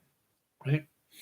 So I did the morning show and kind of went out there and sat in the sun about 1:30, and just kind of sat in the sun and went into state and was reaching out to all of my relations. I was saying, where are the bugs? There are no bugs. There's no birds. What's going on? Come on, where are you guys? And when I was like saying, where are you guys? And so who showed up first but the 2 dogs, And the big dog ran and ran and ran, and he was running so fast he kind of smashed into me. Not, he's kind of mushy, so he's a puppy, so it's not like he hurt me or anything. And Daisy bounced off his back because she was behind him, nipping at him. They were playing, and the reason why he smushed into me was that he was running away from her. running up here, and she was right behind and nipping at him. And so when he smooshed into me, she bounced off his back and landed in my lap and looked at me like really surprised. And I said, "Oh, look who's here." And I kind of scratched her head, and she kind of just nuzzled in my lap. And I had these two, the big dog, he had his head on my knee, nuzzling my leg, and Daisy was in my lap, nuzzling my chest. And I'm going, "Well, this is the best. This is really." And I kind of looked up at the sky and said, "So, come on, bugs and birds, where are you? And how come you guys aren't budding?" And then I looked over at the dogwood that I talked in the morning, and it had budded. Right? And I walked up to it and said, "Oh, welcome to spring." I had this great conversation with the dogwood. And hopefully in the next day or two, it will flower out and I can have a really nice conversation. And as long as that can occur, I feel humanity is keeping the darkness at bay. And the darkness is just the sadness of Lucifer's unrequited love of love's co-creation. And if we can bring that out in Lucifer, the bubble of this illusion will pop. We'll all get on the bus, go back home, and we'll go on to our next journey, right? So that's where we're at right now. Things are good. And you're in your Akashic record. I'm going to meditate here with you. Oh, look at that. It was 3 hours, 19 minutes, and 19 seconds. So, and then I'll count you back into your avatar. And 3, you are in your Akashic record, and you are seeing how to use it to visualize.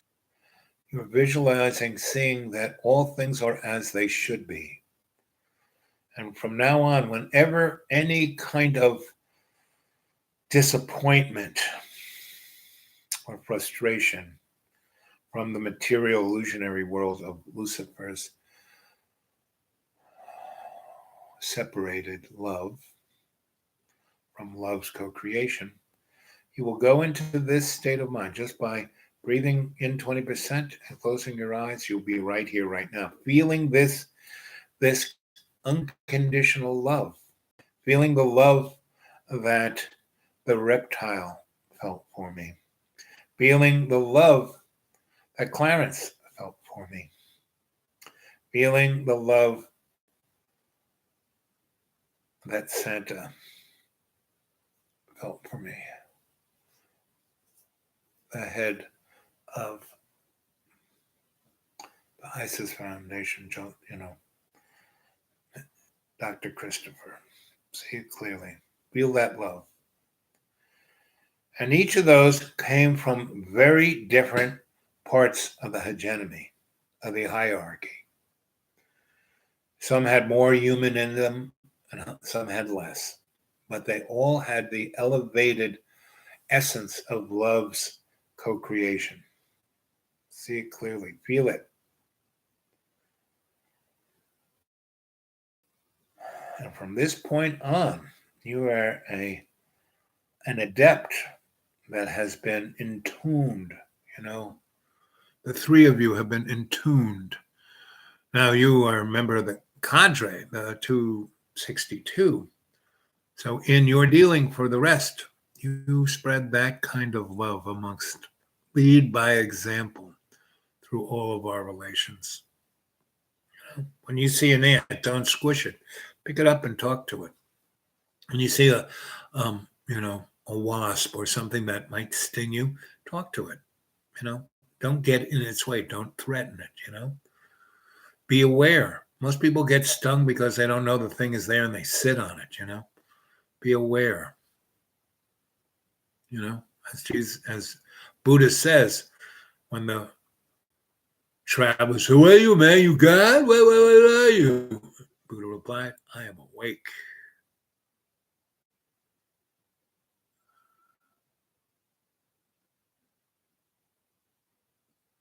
Oh, see it clearly. And 2, You're in a deep, deep state of conscious relaxation. Your body feels rejuvenated, renewed. You're going into your avatar, and it feels like, oh wow, And from this, no matter where you are, you're going to go forth. You're going to have a good day, a good night, a good sleep, a good dinner. Whatever you're going to do, it's going to be great. You are illuminated as I am, right? And I just, take my glasses off and I don't have any shadows, right? To read the illusion, I have to put my glasses on, my shadow specs. Love you, Bob. Yep, I love you guys. It's okay. That was a good thing. So I'm going to say 1, 2 more times. Snap my fingers. You'll be 100% back in your body, back in your avatar. But you remember all this stuff. This was a good lesson. Practice, practice, practice. Okay. And 1, you're totally awake. Your eyes are open. You're breathing. You feel good. You feel great. Okay. And I'm going to say 1. And you're back. You're back. You're back. And as I said, you're going to go off and have a great night. And here it is, 3 hours. And when it's 3 hours, 25 minutes and 25 seconds, I'll say good night.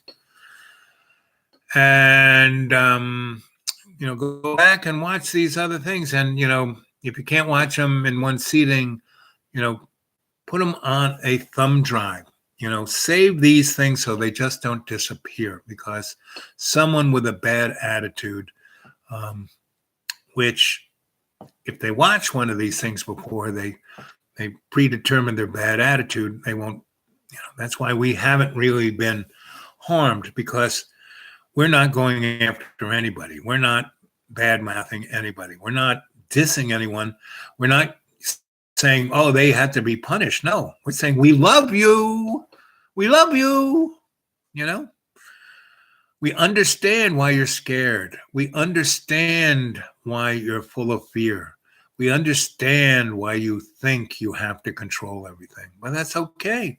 If you have to, go ahead, as long as this illusion world, but you don't have to do it alone. You don't have to be in fear, because all the people who you think are your allies are also your enemies. You're always having to watch, them real closely, That's not very much fun, no matter how much money you have. And the more money you get, the less it's worth, So anyway, and, sticking yourself in a hole in the ground or going living on an asteroid, or even if you go to another star system, leaving home, wherever you go, there you are. You can't run away from this shit. So, okay, I'm going to say goodnight. I'm going to go to bed. It's 11:11. Okay. It's a good time. Let's see. Where's the little arrow? There it is. Thank you, Fish. Thank you, everyone. Jesus. It's always fun. That's why I do it. Okay, gang. I'm signing off.